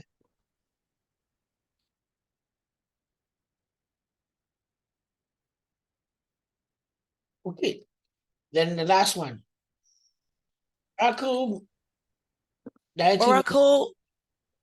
Oracle directly mentions the principles of data confidentiality, integrity, and availability. The World Bank emphasizes secure storage and processing. The National Cybersecurity Center of Excellence emphasizes keeping data private and correct. Okay, so in a nutshell then, this is my definition. And thus, can you go ahead? Data security is the holistic approach of protecting digital information from unauthorized access, changes, theft, or exposure, ensuring its confidentiality, integrity, and availability. This practice encompasses a myriad of strategies from safeguarding physical hardware, and implementing logical software controls to adhering to organizational policies and risk strategies. It incorporates diverse techniques such as encryption, key management, and monitoring, all aimed at ensuring data remains secure, accurate, and accessible only by authorized entities. Good. So in this definition, we try to bring all of the key parts of all the 4 or 5 definitions together to be able to get this definition. So this is the kind of understanding we'll be using for data security, very broad understanding, but still has the issues about the fact that we don't want, we are seeking for unauthorized, we are guarding against unauthorized access, changes, and theft and exposure, and ensuring confidentiality, integrity, and availability. Now, what about data privacy? Now look at only 3 definitions in data privacy. Okay. Forbes. Data privacy is based upon the premise that personal identifiable information belongs to an individual, and that they should be able to determine what, how, when, and to whom their information is shared or communicated. Harvard Business School Online. Data privacy or information privacy is a subcategory of data protection encompassing the ethical and legal obligation to protect access to personally identifiable information. The World Bank. Data privacy refers to adherence to legal and regulatory requirements and established privacy principles in data collection, storage, processing, and sharing. Data privacy is crucial to safeguarding personal and confidential information, encompassing a wider domain such as data governance. And here we are being introduced to new technologies. We are seeing that, you see that privacy is a subset of something. So can we look at how the definition will look like? Forbes emphasizes that personally identifiable information belongs to the individual. I think the individuality is emphasized a lot, highlighting the personal control and autonomy over one's data. It emphasizes the individual's right to determine the aspects of sharing their data. That's a very good point. I think the ability for you to say that this data should be used for this or used for that. Who can tell me how Facebook adheres to this particular statement? Individuals' right to determine aspects of sharing their data. How does Facebook adhere to this? Those of you who use Facebook.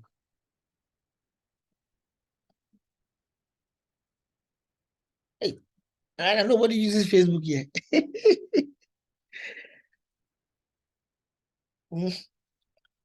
How does Facebook adhere to this? I think I've used Facebook before. They have been doing something that that's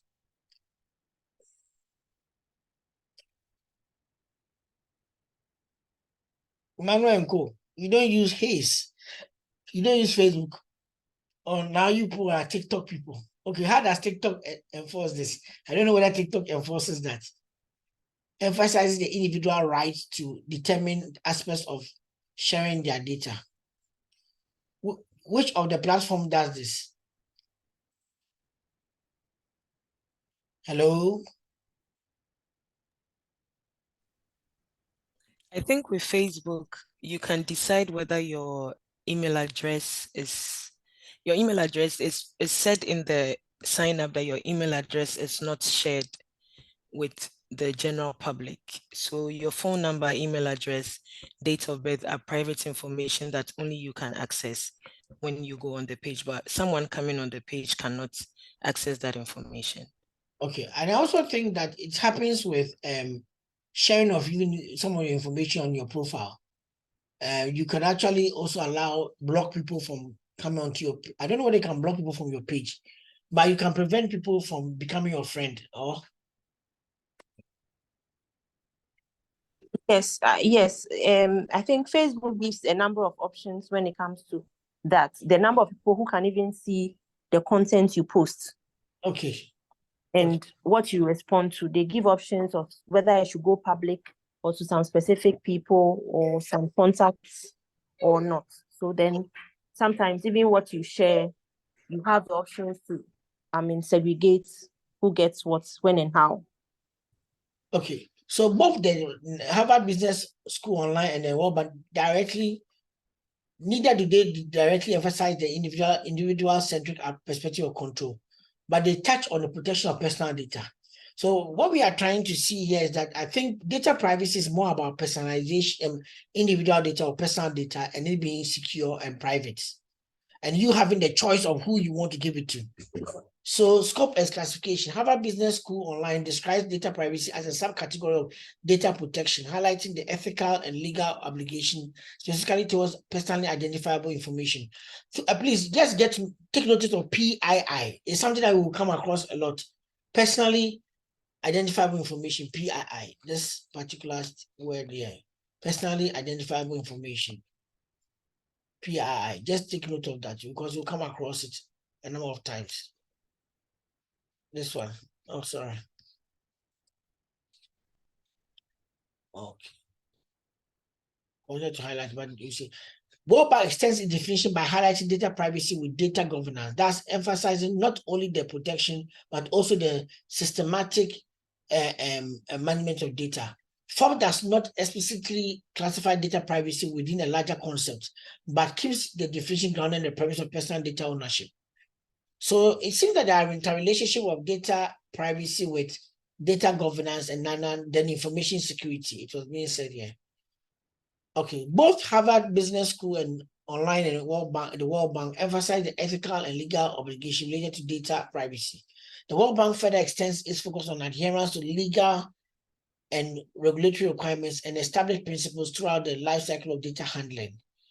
FOBS, in contrast, focuses more on the premise and the individual rights without delving deep into a legal framework. Okay. So my definition of data privacy, Abigail, you can go ahead for me.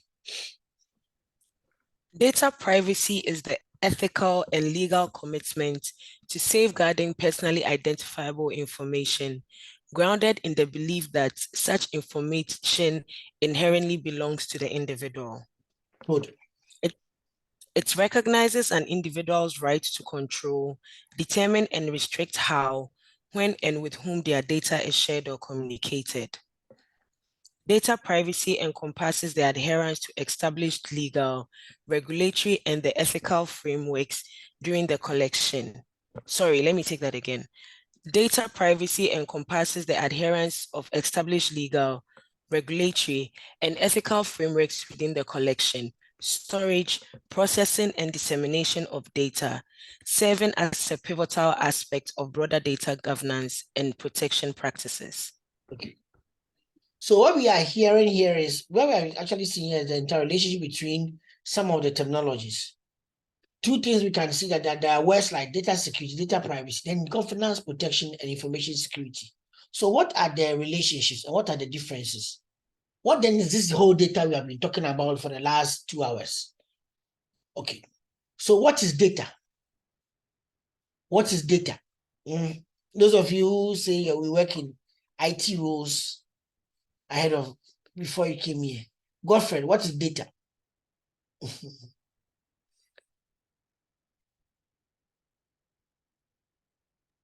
So basically, I think data represents information about individuals. Data represents information. Data you cannot define data with the word information in it, because information is data that has been processed. Okay, but I think that if you are saying that data is already processed, I'm not sure. Like data is the raw file, it's not processed data yet. that's been processed, so you cannot define data with information in it. Okay, so I think that basically data would be let's say characters, if I would put it that way, that has gone through various operations performed by a computer to simplify it for someone to understand it. You want human definition. You should give a technical definition. Data represents raw, unprocessed facts and figures that are collected, stored, and analyzed. So they are collected for a purpose. Let me just give an example. Now we need to know that it depends on who is looking at it. Let's take the shop at the shell. I think the shop. I think the provision is it a provision shop, or I think there's a shop at Airport Shell. That has some provisions and some toiletries and other things you can buy. And then there's a pharmacy. So let me just talk about the shop that's there. You go there to go and buy something, and then they ask that, okay, how much is it? Now, it will ask you that, okay, you say that you are buying Tampico, you say it's 2 cedis. The 2 cedis that they are putting is a figure, it's a fact that describes the particular a fact of value of the Tampico. That 2 cedis is put into the computer. Then they ask how much do you have? Then you say 10 cedis. That 10 cedis is another data that is put in the computer. Then they will then calculate, process it, and give you a change of 8 cedis. That 8 cedis they are giving back to you is also data. But when he finishes all, then he prints out a receipt for you. That receipt then becomes information. Godfrey, do you understand me? Yes, sir, I do. Thank you very much for the So clarification. before the thing was processed, it was on the facts. The value of my Tampico was 2 cedis. The value I had in my pocket was 10 cedis. When we put that two together and we sort out with the right mathematical equation, I then generate 8 cedis. That 8 cedis is still just a value again. That is going back into my pocket. So it's still data. But when we process it and then they give me a receipt, that is now information. Good. Now, at the end of the day, the store manager can come in and say that, okay, how many Tampicos were sold in the day? Now, your receipt then becomes data. And then my receipt, I also bought Tampico 3, data. Jennifer bought 4, data. Bintu came to buy Tampico a drink. You know, Bintu there, she likes other ice creams too. So she will add maybe some maybe strawberry and vanilla. We are going for Tampico. So she adds other things to her own. But we see Tampico in it. Now, all the Tampico receipts that are in front of the manager are data. When you put it together and say that Tampico, we had 8 of them. We had 20 Tampico. And then we have sold 18 of them. It's left with 2. So we need to order and tell them they should bring another consignment of. Then we are leading to information. But you that you went home, that receipt that you went home with, what did you buy? Oh, this is my receipt. It's information. But to the manager, it is data for the day, data. Now, the regional manager who looks after Tampico comes and looks to say that I hear that in this environment, all our Tampico outlets, it seems Airport Shell is the one that does very well. How did he get that assessment? He got that assessment because he has processed all the maybe weekly data that has been coming to him concerning how much Tampico have been sold in that vicinity. So Maxmart is in that vicinity, Shell is in that vicinity. I don't think but Burger King doesn't sell Tampico, so let's take the Burger King out. Then where again? Inside the airport, there are some shops that sell Tampico too. So all of them, Airport Shell is the one that does very well in sales. He is able to tell that because he has compared different types of data that came to him as some information from manager that was submitted to him as data. So all the managers submitted it to him as their reports. The report came to him as data. He processed it and he came up with an outcome. So sometimes the processing of what is data, what is information, and what becomes knowledge, that one is another thing. It depends on the person who is doing the interpretation and the activity we are doing the interpretation for. Please, do you understand me?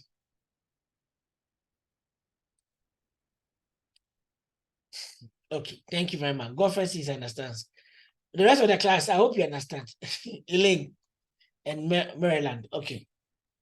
Hello, Prof. Yes.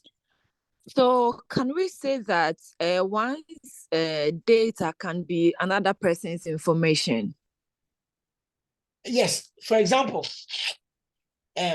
the admission of students into the program we have here. To the HOD, he has got the data of all the people, students who have come. The HOD has to put it together as information to give to the dean. The dean then receives that information as data to compare with other programs. Then he will generate another information that then you take it to maybe the provost. The VC will look at all the schools in the university. He needs to process it. So before it becomes information for the VC would like to say that how does our intake this year compare to last year, and how does it translate to value in terms of earnings for the university?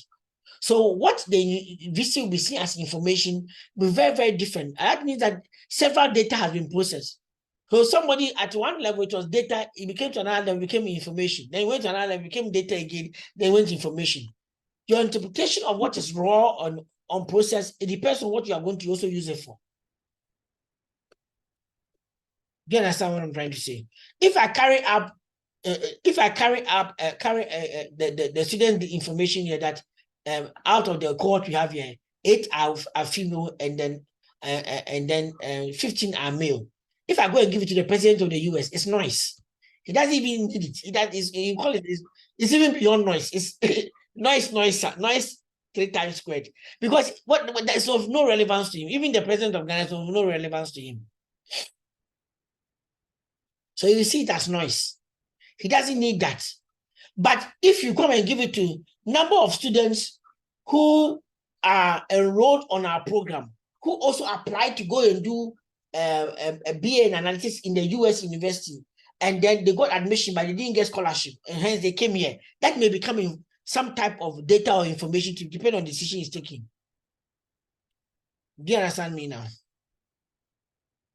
Yes, please, I do. Thank you. Now, but please, this is where we look at data in terms of what we want to use it for. So we have quantitative data, that's numerical data that can be measured and counted. Qualitative data, that's descriptive data that can be observed but not measured. Like the colors, the labels, and descriptions. Then you have got structured data, that's what you'll be dealing with. Organized data that has specific format or structure, such as the database or what you have in your Excel sheet. Then you have unstructured data, data that does not have a specific format or structure, like emails, videos, text, social media content. All of them are all unstructured. Then we have primary data, data that is collected directly by the researcher for a specific purpose. And then secondary data, somebody has collected it, and I'm now also using that data for something else, for a different purpose. That one then becomes secondary data. Then the big data then becomes the large complex data set that are difficult to process using traditional methods. That I cannot simply just pick on Excel sheet to just process it. I need to add other maybe equations or maybe other programming to make it make sense to me. Data in the technical sense, as Godfrey was trying to tell us earlier, is represented in a binary format and can be stored and processed electronically. So you may see zeros and ones, or they may explain to you in a particular way as you do it with Dr. Bacon and others in the other courses that you'll be taking. But when it is processed and then listen to the word contextualized, this is where the thing I was telling you about, contextualized. What are you applying it to? And interpreted, data can provide invaluable insights, support decision making, and facilitate predictions and analysis.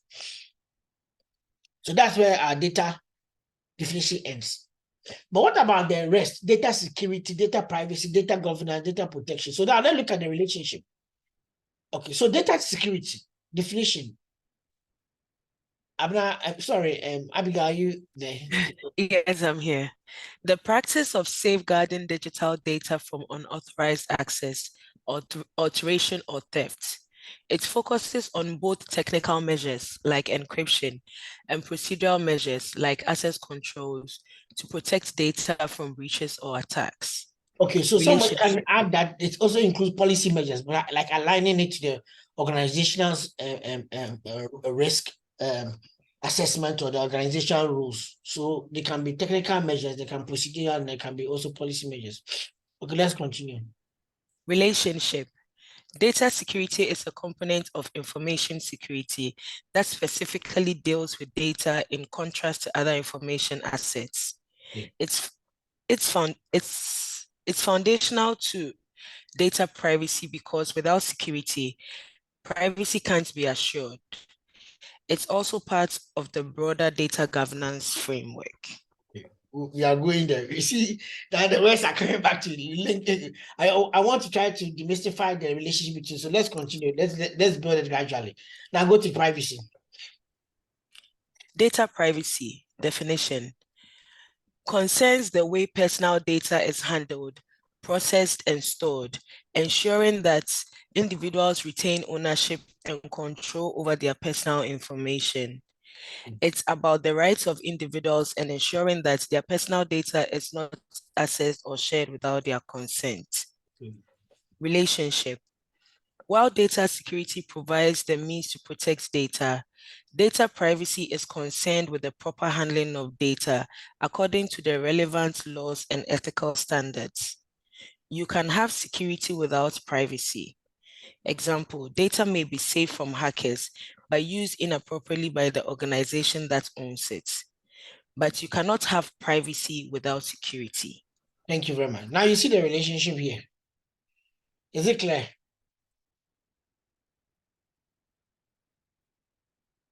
Okay. One is a means to the other. So you need to have security before you can then have what? Privacy. Because privacy means that you are actually ensuring that the personal data is also not accessed or shared without consent. That means that you may have to put in some security measures. Okay, let's continue. Data governance. And a definition. An overarching framework that outlines how data is to be managed and used within an organization. Or an institution or a country. So you can have data governance perspective, framework for a country or for an institution or for an industry. So just keep that in mind. Okay. It includes policies, processes, and procedures that ensure data is consistent, trustworthy, and used properly. This is the first time we are coming across the word consistent. The data is consistent, trustworthy, and used properly. Okay. Relationship. Data governance encompasses both data security and data privacy, ensuring they are implemented and enforced. It's the holistic approach to managing, improving, and leveraging data to create business value while ensuring compliance and protection. Okay. Now it has brought in the brother protection. Let's see. So what is protection? Data protection. Data protection, a broader term than data privacy. It refers to the processes and strategies used to safeguard data from corruption, compromise, or loss. Okay, this so can relate to both take personal from corruption, compromise, or loss. Okay, then continue. This can relate to both personal and non-personal data. Relationship. Data protection can be seen as the combination of data security and data privacy measures. While data security emphasizes safeguarding data and the data privacy emphasizes individual rights, data protection envelopes both these aspects. Okay. Then information security. Information security, a broader discipline that deals with the protection of information assets, which can be in digital form or otherwise. It includes data security, but also covers other forms of information, such as paper documents. Okay. Do you realize that the word was not information technology security? It said information security. So that's why paper documents are part of it. Get that? I hope you understand that. Okay. Relationship. Data security is a subset of information security. While information security covers a wide range of assets, data security focuses specifically on digital data. Data privacy, data governance, and data protection are closely linked with information security, but focus more on the management, handling, and the rights associated with data. Okay. In summary? In summary, while these terms can often overlap and are sometimes used interchangeably, they have distinct focuses. Data security and information security deal more with the technical and procedural measures to protect data and information, respectively. Data privacy is about rights and proper handling. Data protection encompasses both security and privacy. And data governance is the overarching framework guiding all aspects of data management.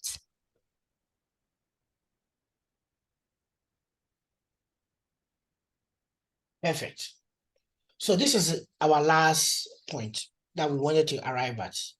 We have been able to understand these things and to set up the premise for what we'll have next week.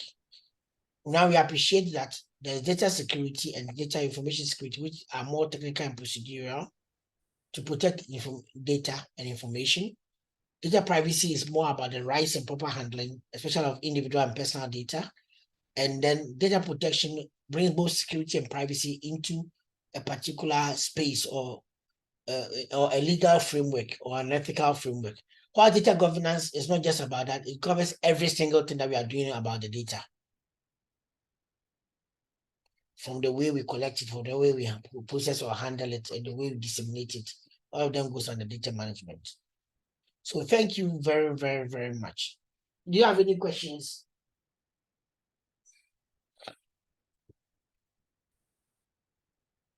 So please, there was a question in the chat box that was sorry. Nancy. By who? Nancy. Nancy, please be What's the meaning of stressing data? I've not heard about that. Stressing data. Okay, I think I'm going to find it. Is it something that you heard somewhere or I said? Yes, please. Sorry, according to the IBM, when she was reading the IBM, okay, I think where it was said that stressing data. So I wanted to know what it was about, please.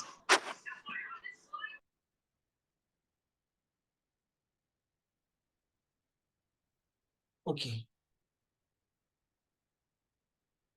Okay, let me look at the IBM definition. Let's go back. But I myself, I think my mind didn't come across it. So, IBM definition.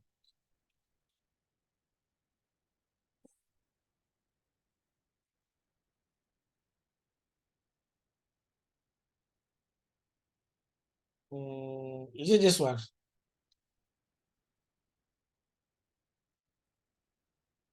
I didn't see anything on stressing data here. Are you sure it's IBM? Yes, please, it's IBM.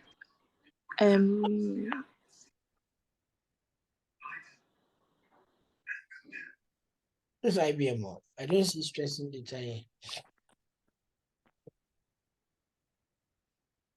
Please, can you move forward a bit in the slide? The comparison.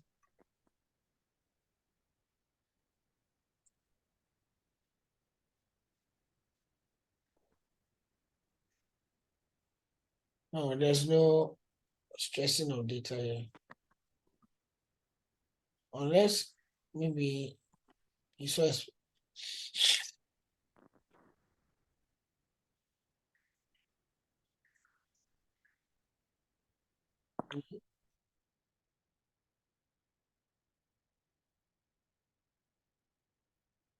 unless you do data reduction, data subsetting, and data masking, data encryption.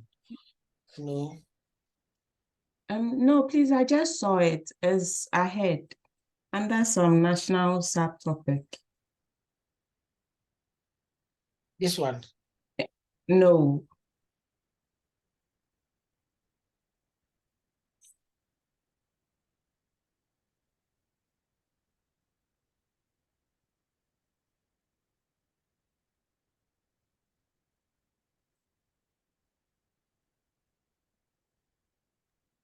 Yes, the national cybersecurity.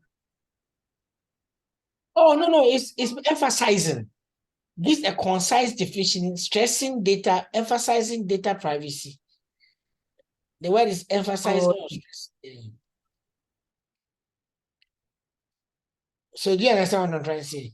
Gives a concise definition, emphasizing is the English I use here.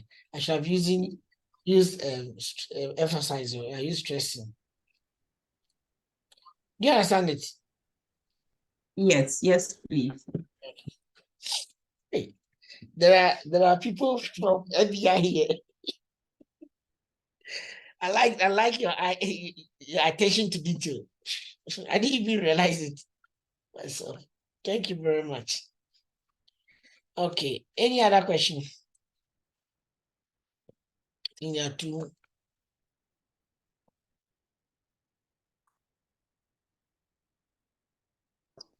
Okay. Yes, please. I want to know if the recording will be shared for us after the lecture. The recording will be shared to you.